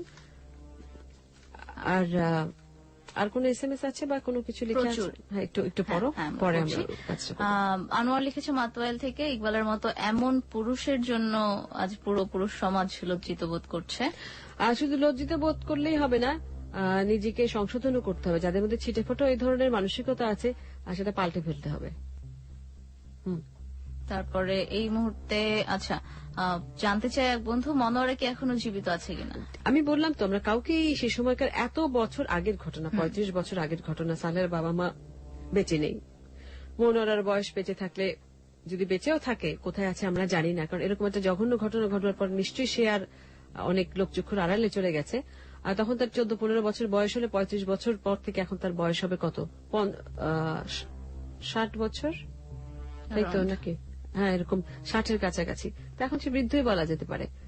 তো এত আগের ঘটনা তো এরকম এখন খুঁজে পাওয়া খুবই মুশকিল। বলতে পারবো না, তো বলতে পারলে খুব ভালো হতো। রিয়াদ কি লিখেছেন? শিক্ষিত ক্রিমিনাল সবচেয়ে ভয়ঙ্কর, বলা হয় অ্যাটম বমের চেয়েও বেশি ভয়ঙ্কর। এবং আমরা দেখেছি পৃথিবীতে যত সিরিয়াল কিলার আছে তাদের চেহারা দেখলে তাদেরকে মানে বোঝা মুশকিল যে এই মানুষগুলো ঠান্ডা মাথা কি করে খুন করতে পারে। এবং এটা ঠান্ডা মাথার খুনই আমি বলবো। হ্যাঁ, প্রথমে মাথায় বাড়ি মেরে তার কিছুক্ষণ পরে ব্লেড দিয়ে গলা কেটে ফেলেছে। সেটাই ভয়াবহ। আর তাদের ড্রাইভার যে ছিল আনোয়ার, মানে ভয়ঙ্কর, সেও একজন অপরাধী। হ্যাঁ, মায়ের সাপোর্টটা পেয়েছে। ইমরান বলছে যে আসলে মানুষ হ্যান্ডসাম হলেই মানুষের মন সুন্দর হবে তা নয়, মন অন্য একটা জিনিসটা সবার থাকে না। আর অঞ্জলির উপলব্ধি হচ্ছে সত্যি এক ভয়াবহ নৃশংস বাস্তব। সেন্টু বড়ুয়া জিগাতলা থেকে, আমাদের আয়োজন ভালো হয়েছে এবং সালেহার জন্য খুব খারাপ আছে। শারমিন, আমি আমার একটা কথা বলতে চাই আজকে, সেটা হচ্ছে যখন শেষ দিকে, যদিও আমার ঘটনা তো জানা, আমি এর আগে পড়েছি, জেনেছি, কিন্তু আজকে এই আয়োজন শোনার পরে শেষের দিকে দেখলাম যে সিরিয়াসলি এবং লিটারেলি আমার চোখ দিয়ে পানি চলে এসেছে। না, আমার এক পর্যায়ে আমি মানে বলতে পারছিলাম না, আমি ভুল বলে ফেলেছি বা আমি গুলিয়ে ফেলেছি। আমি বারবার ভিতরে ভিতরে প্রস্তুত মানে করছিলাম নিজেকে যে আমি এরপরে কিভাবে বলবো, এর পরের কথাটা আমি কি বলবো। বরং আমি গল্পটা, আর অনেক বন্ধুই শুরু থেকে আমাদেরকে বলে আসছেন যে তারা পুরো গল্পটা একসঙ্গে শুনতে চায়। আমি বারবার করে বলছি, অনেকেই বলছেন যে কেন গল্পটা আমরা আরো আস্তে আস্তে দেরি করে করে। আমার মনে হয় এটার প্রতি খুব একটা প্রয়োজন নেই। একটা গল্প ততক্ষণই শুনতে ভালো লাগে, এবং একটা গল্প যদি খুব শোনার মতন হয় সেটা মানুষ মনে রাখবেই। আর শ্রাবণী বলছে যে হাজবেন্ডকে এত ভালোবাসে, সে যদি বিন্দু পরিমাণ এমন প্রতারণা করে তাহলে কেউ আর মারতে হবে না, এমনি তো জীবনটা মৃত্যু। সেটাই বললাম যে তার মনকে মেরে ফেলেছিল অনেক আগেই, যখন সালেহা ধরতে পেরেছে যে ইকবালের চরিত্র ভালো না, সে তাকে প্রতারণা করছে। এবং আরেকটা কথা আমি এখানে বলতে চাই, সেটা আমি তখন বলতে চেয়েছিলাম, মাঝখানে আমি কোনো ইন্টারাপ্ট করতে চাইনি। সেটা হচ্ছে সেদিন যখন সালেহা ওই বাড়িতে, তার বোনের বাড়িতে, মানে ইকবালের বোনের বাড়িতে গিয়েছিল সম্ভবত বেড়াতে, সঙ্গে মনোয়ারাকে নিয়ে যাবো ইচ্ছে, মনোয়ারাকে পাঠিয়ে দেয় বাড়িতে কাজ আছে বলে, এবং সে কিন্তু যে সময় ফেরবার কথা সে সময় না ফিরে হঠাৎ চলে এসেছিল। হয়তো সে আগে থেকে আঁচ করতে পেরেছিল যে মনোয়ারার সঙ্গে ইকবালের কোনো সম্পর্ক থাকতে পারে, কারণ সে যখন তার বাবার বাড়িতে থাকতে গিয়েছিল সে কিন্তু মনোয়ারাকে তার মায়ের কাছে, তার মায়ের ঘরে, মানে তার শাশুড়ির ঘরে ঘুমোতে বলেছিল। এবং পরে আমার মনে হয় সেদিন হাতে নাতে ধরবার জন্য হয়তো সে এসেছিল, কিন্তু সে কখনো ভাবতে পারেনি এত ভয়াবহ একটা ঘটনা তার জন্য অপেক্ষা করছে। আর শূন্য, তোমার ধারণা ঠিক যে ইকবাল একজন ডক্টর ছিল, লেখাপড়া বোধহয় শেষের দিকে, এমবিবিএস কমপ্লিট করে ইন্টার্নশিপ করছিল। মিতা কক্সবাজার থেকে, বিষয়টা শুনে ভালো লাগছে এবং সালেহার ঘটনা শুনে ভীষণ কষ্ট পেয়েছে, সে কান্নাও পাচ্ছে, কিভাবে করতে পারলো। আমি খুব চেষ্টা করেছিলাম সালেহা বা ইকবালের যদি কোনো ছবি আমি জোগাড় করে আমি দিতে পারতাম, কিন্তু যেটা হয় আর কি, বিভিন্ন জায়গায় ঘুরেও এত মানুষের সহায়তা কম পেয়ে আমি চেষ্টা করেছি তারপরে এই ঘটনাটা পুরো আপনাদের সামনে তুলে ধরতে। চেষ্টা করবো যদি আমি ভবিষ্যতে পাই, আশা করছি 2-1 দিনের মধ্যে পাবো, আমি নিশ্চয়ই সেটা পোস্ট করব। আর ফেসবুকে ইতিমধ্যেই একটা অ্যালবাম পোস্ট করা হয়েছে ABC radio FM 89.2 Facebook page থেকে। সেখানে শারমিন যে ছবিগুলোর কথা বলছিল, তাদের বাসা, তারপর সালেহার কবর এবং আরো কবরের রেজিস্ট্রি খাতার ছবি, সেগুলো পোস্ট করা হয়েছে। এবং এই অ্যালবামে পরবর্তীতে যদি সালেহা মার্ডার কেসের সাথে অন্য কোনো নথিপত্র কিংবা প্রমাণ পাওয়া যায় সেগুলো আমরা পোস্ট করে দেব। আর 1978 সালে মোবাইলের কথা আমরা কোথাও বলিনি, টেলিফোনের কথা বলেছি। টেলিফোন তো বহু আগে থেকেই ছিল। আর তাদের কি শাস্তি হয়েছে এটা বলা হয়েছে জিএমজি কো, আমার মনে হয় আপনি শুনতে পেয়েছেন। 1980 সালের 3রা মার্চ সম্ভবত, 3রা মার্চই তো যেটা শুনেছেন, 3রা মার্চ ফাঁসি হয়ে যায় ডক্টর ইকবালের। আচ্ছা, তারপরে এবং অনেক বন্ধুরাই গানটা শুনে, না 27শে মার্চ আর অনেক বন্ধুরা এই কাহিনীটা শুনে একদম প্রথম দিকেই বোধহয় তারা ধারণা করতে পেরেছিল যে ইকবালই আসলে হত্যাকাণ্ডের জন্য দায়ী। তো অনেকেই সেগুলো আগে লিখেছে, সেগুলো কথা বলা হয়নি। তারপরে আজকে প্রথম শুনছে কুয়াশা, আহমেদ চৌধুরী জানিয়েছে। অনেকগুলো বন্ধুর খুদে বার্তা। শারমিন পড়ো তুমি, আমাদের সময় আছে। আমরা আগেই ঘটনাটা, আজকে ঘটনা শেষ হয়ে যায়। রনি বিশ্বাস বলছে মানুষ এত পাষাণ কেন। তারপরে এইচ আলম চৌধুরী বলছে সবাই যদি আইন মানে তাহলে এ ধরনের ঘটনা ঘটবে না। সবাই আইন মানবে তখনই, আইন তো অবশ্যই মানা উচিত। আইন থাকলে আইন মানতেই হবে। একজন দেশের সুনাগরিক হিসেবে আইন মানতেই হবে, সেটা যে আইনই হোক না কেন। কিন্তু আইনের ফাঁক ফোকর গড়ে যেন বেরিয়ে কেউ না যায়। আর ইকবালের ফাঁসি যেমন কার্যকর হয়েছে, অন্যান্য মামলায় যদি কেউ এরকম অপরাধ করে থাকে সেই অপরাধীরাও যেন সেই শাস্তিটা পায়। আচ্ছা, রেফায়া তিথি বলছে সে অনার্স থার্ড ইয়ারে পড়ে। এই কাহিনীটা সে শুনেছে তার মায়ের কাছে যখন স্কুলে পড়তো, আজকে আবার শুনলো কুয়াশায়। তারপরে এটা খুবই আলোচিত একটি হত্যাকাণ্ড সারা বাংলাদেশে, যে কারণে আমরা পুঁথি দিয়ে শুরু করতে পেরেছি।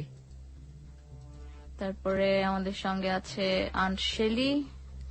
তিনি অনেক আগেই ঘটনাটা জানছেন, ছোটবেলায় তার বাবা মায়ের কাছে শুনেছে। আর আজকে আরো একবার পুরোটা শুনতে পারেন এবং আজকে খুব পরিষ্কারভাবে জানতে পেরেছেন, এই জন্য ধন্যবাদ জানিয়েছেন। আপনাকে ধন্যবাদ। আর ইকবাল পড়ালেখা করে মানুষ হতে পারেনি বলেছে ইরফান কাজীর দেউরি থেকে। আর ঘুম ভাঙে না বলছে একটা বন্ধু। আচ্ছা, একজন বন্ধু লিখে পাচ্ছে যে এটা একটা স্টোরি। অবশ্যই এটা তো স্টোরি, কিন্তু ট্রু স্টোরি। আমরা একটা সত্য ঘটনাকে সাজিয়ে গুছিয়ে তোমাদের জন্য নিয়ে এসেছি। আর আমরা যে কথাটা বলতে চাচ্ছি যে কুয়াশায় আমরা যেরকম সত্যি কাহিনী শুনবো, কুয়াশার সব কাহিনী খুনের মধ্যেও রহস্য থাকে, অবশ্যই রহস্য থাকে। খুন হয়েছে কিনা সেটার আগ পর্যন্ত কিন্তু রহস্যটা থাকে। খুন হওয়ার পরে রহস্য থাকে, যতক্ষণ না পর্যন্ত প্রকৃত খুনি ধরা পড়ে। এবং তাছাড়াও আমরা বিভিন্ন সময় বিভিন্ন রহস্যের গল্প নিয়ে হাজির হব কুয়াশার আয়োজনে। গত সপ্তাহে আমরা যে আয়োজনটি করেছিলাম সেটি একটি আদিবাসীর অপদেবতাকে নিয়ে। একজন জানতে চেয়েছেন যে এই ঘটনাটা কোথা থেকে জোগাড় করেছে। আমরা বিভিন্ন জায়গা থেকে ঘটনা জোগাড় করি, বিভিন্ন জায়গা থেকে আমরা গল্প নিয়ে আসি। আমরা বন্ধুদেরকে বলেছি যে আপনাদের কাছে বা তোমাদের কাছে যদি এই ধরনের কোনো ঘটনা থাকে, যেরকম দুজন আমাদের সঙ্গে যোগাযোগ করেছে তাদের মোবাইল নাম্বার দিয়ে, তাদের সঙ্গে আমরা অবশ্যই যোগাযোগ করব। আরো যারা আছেন আমাদের ফেসবুক পেজে লিখতে পারে। আমাদের একটা ইমেল আইডিও আছে, কুয়াশা FM 8920 kuashafm8920@gmail.com এই ঠিকানায় পাঠিয়ে দেওয়া যেতে পারে। তারপরে ফিরোজ, তার একটা প্রশ্ন আছে নারায়ণগঞ্জ থেকে। এটা সত্যি ঘটনা এবং করুণ ঘটনা, কিন্তু যেসব মেডিকেল অ্যাক্টিভিটিস সেই সময়ের আমরা বলেছি, আমরা তো নথিপত্র দেখেই বলেছি, তা কি 1978-এ পসিবল ছিল কিনা তার প্রশ্ন। ছিল, সবসময় ছিল, কিন্তু অনেক কিছু যেরকম এখন ডিএনএ টেস্ট হয়, তখন কিন্তু ডিএনএ টেস্ট ছিল না। ডিএনএ টেস্টের কথা আমরা বলেছি নার্গিস হত্যা মামলায়, যেখানে ফারজানার ডিএনএ টেস্টের মাধ্যমে নার্গিসের যে হাড় পাওয়া গিয়েছিল, কঙ্কাল পাওয়া গিয়েছিল, সেটা প্রমাণ করা যেতে পারছিল না যে আসলে এটা নার্গিস কিনা। সেটা ডিএনএ টেস্টের মাধ্যমে কিন্তু বের করা হয়েছিল। সেটা আমাদের দেশেও হয় এখন। নিহারিকা মগবাজার থেকে জানিয়েছে যে ঘটনাটা শুনে চোখের পানি ধরে রাখতে পারিনি। এরকম দারুণ একটা আয়োজনের জন্য ধন্যবাদ জানিয়েছে। এরকম আরো অনেক আয়োজন থাকছে সামনে কুয়াশাতে। আর আসলে খুবই হৃদয় বিদারক ঘটনা। একটা মেয়ে, 7 ভাইয়ের 1 বোন, কত আদরের সন্তান, তাকে কি করুণভাবে জীবন দিতে হয়েছে। আর মোশাররফ মাদারীপুর থেকে বলছে যে প্রতিটা পর্বে আমাদের রোমাঞ্চকর হয় এবং আজকে তথ্য এবং বিশ্লেষণ অসাধারণ হয়েছে। অনেক ধন্যবাদ। মঞ্জু সরকার লিখেছে গাজীপুর থেকে 1950 সালের একটা মার্ডার কেস। আপনি আমাদের সাথে যোগাযোগ করতে পারেন। আপনার যোগাযোগের ঠিকানাটা যদি আপনি দেন তাহলে খুবই উপকার হয়। ফোন নাম্বার দিয়েছে, আমরা ফোন নাম্বারটা নোট করে রাখবো, অসুবিধা নেই। হ্যাঁ, নাম লিখে আমরা নোট করে রাখছি। শারমিন, আমরা কি বোধহয় শেষ প্রান্তে চলে এসেছি। আজকে শেষ প্রান্তে চলে এসেছি। যারা আজকের এই হৃদয় বিদারক ঘটনার সঙ্গে ছিলেন, আপনাদের আরো যদি কোনো কিছু বলার থাকে, এই ঘটনা নিয়ে কিছু জানার থাকে, আমাকে অথবা এবিসি ফ্যান পেজে লিখতে পারেন। আপনাদের উত্তর দেওয়ার জন্য সবসময় শারমিন আপনার সাথে আছি। কুয়াশার এখন পর্যন্ত কোনো ফ্যান পেজ বা কোনো আলাদা পেজ তৈরি হয়নি, তবে ইমেল আইডিটা আছে। ইমেল আইডিটা হচ্ছে, তুমি বলে দাও প্রতি। কুয়াশা 8920 কুয়াশা FM 8920@gmail.com। এই ঠিকানায় কিন্তু কোনো ঘটনা বা কুয়াশার কাহিনী থাকলে স্পেলিং হচ্ছে KUASHA। হ্যাঁ, স্পেলিংটা বলে দিতে হবে। আর যারা আপনারা অনেকেই লিখে পাঠিয়েছেন, ফোন নাম্বার যোগাযোগ করতে বলেছেন, 1950 সালের একটি হত্যা মামলার কথা বলেছেন একজন, অবশ্যই আমরা যোগাযোগ করবো আপনার সঙ্গে, আপনি যে মোবাইল নাম্বারটি পাঠিয়েছেন। কিন্তু একটা কথা সবাইকে বলে দিচ্ছি, ঘটনার কিন্তু বিস্তারিত আমাদেরকে বলতে হবে, শুধু কাহিনীটা বলে গেলে হবে না, কিছু প্রমাণ সেই সময়কার আমি জানি অত আগে 78-এরই অনেক কিছু আমি খুঁজে পাইনি। আবার অনেক সময় দেখা যায় আরো কিছু হত্যা মামলা আসবে, আমরা চেষ্টা করবো একটু সময় নিয়ে এখন থেকে এগুলো করতে, যাতে আমরা আরো অনেক কিছু হাতের মধ্যে পাই। কাউকে খুঁজে পাইনি, এবং আমি জানি না আজকে সালেহার পরিবারের কেউ শুনছেন কিনা। আপনারা যদি শুনে থাকেন, আমি আপনাদের প্রতি আমার কি বলবো, এটা সিম্প্যাথি না বলে এমপ্যাথি বললে ভালো হয়। আমি সহানুভূতি বলে আপনাদের ছোট করতে চাই না। আমার আপনাদের প্রতি আমার ব্লেসিংস, ভালোবাসা সব থাকলো। হয়তো আপনারা এত বছর এই শোক কাটিয়ে উঠতে পারেনি, তবে আমাদের সঙ্গে যদি কোনো কিছু বলার থাকে ফেসবুকের মাধ্যমে বা ইমেল আইডির মাধ্যমে আমাদের সঙ্গে যোগাযোগ করতে পারে। আর যে বন্ধুরা সঙ্গে আছেন, আচ্ছা শারমিন, আমরা একটা কথা বলতে ভুলে গেছি, সেটা হচ্ছে ওই আমরা প্রক্রিয়াধীন মামলা, মানে যে মামলা চলছে এরকম কোন কাহিনী, প্রক্রিয়াধীন কোন মামলা নিয়ে আমরা নিচ্ছি না। আমরা সলভড মার্ডার কেস, এবং সেগুলো নন পলিটিক্যাল অবশ্যই, যেগুলো এই সালেহা মামলার মতো, যেগুলো যে সমস্ত কাহিনী আমাদের সমাজের কি বল, সামাজিক অবক্ষয়ের কারণে অনেক সময় অনেক কিছু হয়, যেগুলো শুনে, যেরকম আজকে ইকবালের চরিত্র, এরকম একটা ডাক্তার হয়ে সেরকম একটা জঘন্য কাজ করেছে। তার আগে আমরা করেছিলাম নার্গিস হত্যা মামলা। এই জাতীয় সাধারণত এই ধরনের ঘটনায় কুয়াশায় সাধারণত খুনের কথা অনেক সময়, কিন্তু আমাদের খুন কিন্তু আমাদের গত সপ্তাহেও ছিল, রহস্যের কাহিনীর মধ্যে ছিল। অপরাধ হোক, রহস্য হোক, কোন অপমৃত্যু হোক, তার মধ্যে যদি রহস্য থাকে অবশ্যই আমরা শোনাবো। তবে যদি সত্যি হত্যা মামলা হয়, তবে সেগুলো সলভড হতে হবে। প্রক্রিয়াধীন কোন মামলা আমরা নিয়ে আসবো না। আনসলভড হতে পারে, কিন্তু যেটা ক্লোজ হয়ে গেছে, যেটা মামলা নিয়ে এখন আর হয়তো কোনো কথা বা প্রশ্ন আসবে। এবং অবশ্যই আরো একবার ভালো করে মনে করে দিই, যথোপযুক্ত প্রমাণ সহকারে, কারণ গণমাধ্যমে একটা কথা বলা মানে অনেক দায়িত্ব নিয়ে কথা বলা। নিশ্চয়ই। যে বন্ধুরা সঙ্গে আছেন, অনেক ধন্যবাদ সঙ্গে থাকার জন্য, লেখার জন্য ধন্যবাদ। সঙ্গেই থাকবেন কুয়াশার। সবাইকে আরেকবার আন্তরিকভাবে ধন্যবাদ জানাতে চাই আমি শারমিন। কুয়াশাকে এই 5 পর্ব করার পরও আমি বলবো, আমি কতটা সার্থক হয়েছে বলতে পারবো না, তবে সবার অনেক অনেক ইন্সপিরেশন পেয়েছি, অনেক ভালোবাসা পাচ্ছি, অনেক উৎসাহ পাচ্ছি, এবং আগামীতে আরো অনেক রহস্যের কাহিনী নিয়ে কুয়াশায় হাজির হচ্ছি আমি এবং প্রতি। সবসময় বেশি সঙ্গেই থাকবেন। আজকের মতন শুভরাত্রি। শুভরাত্রি।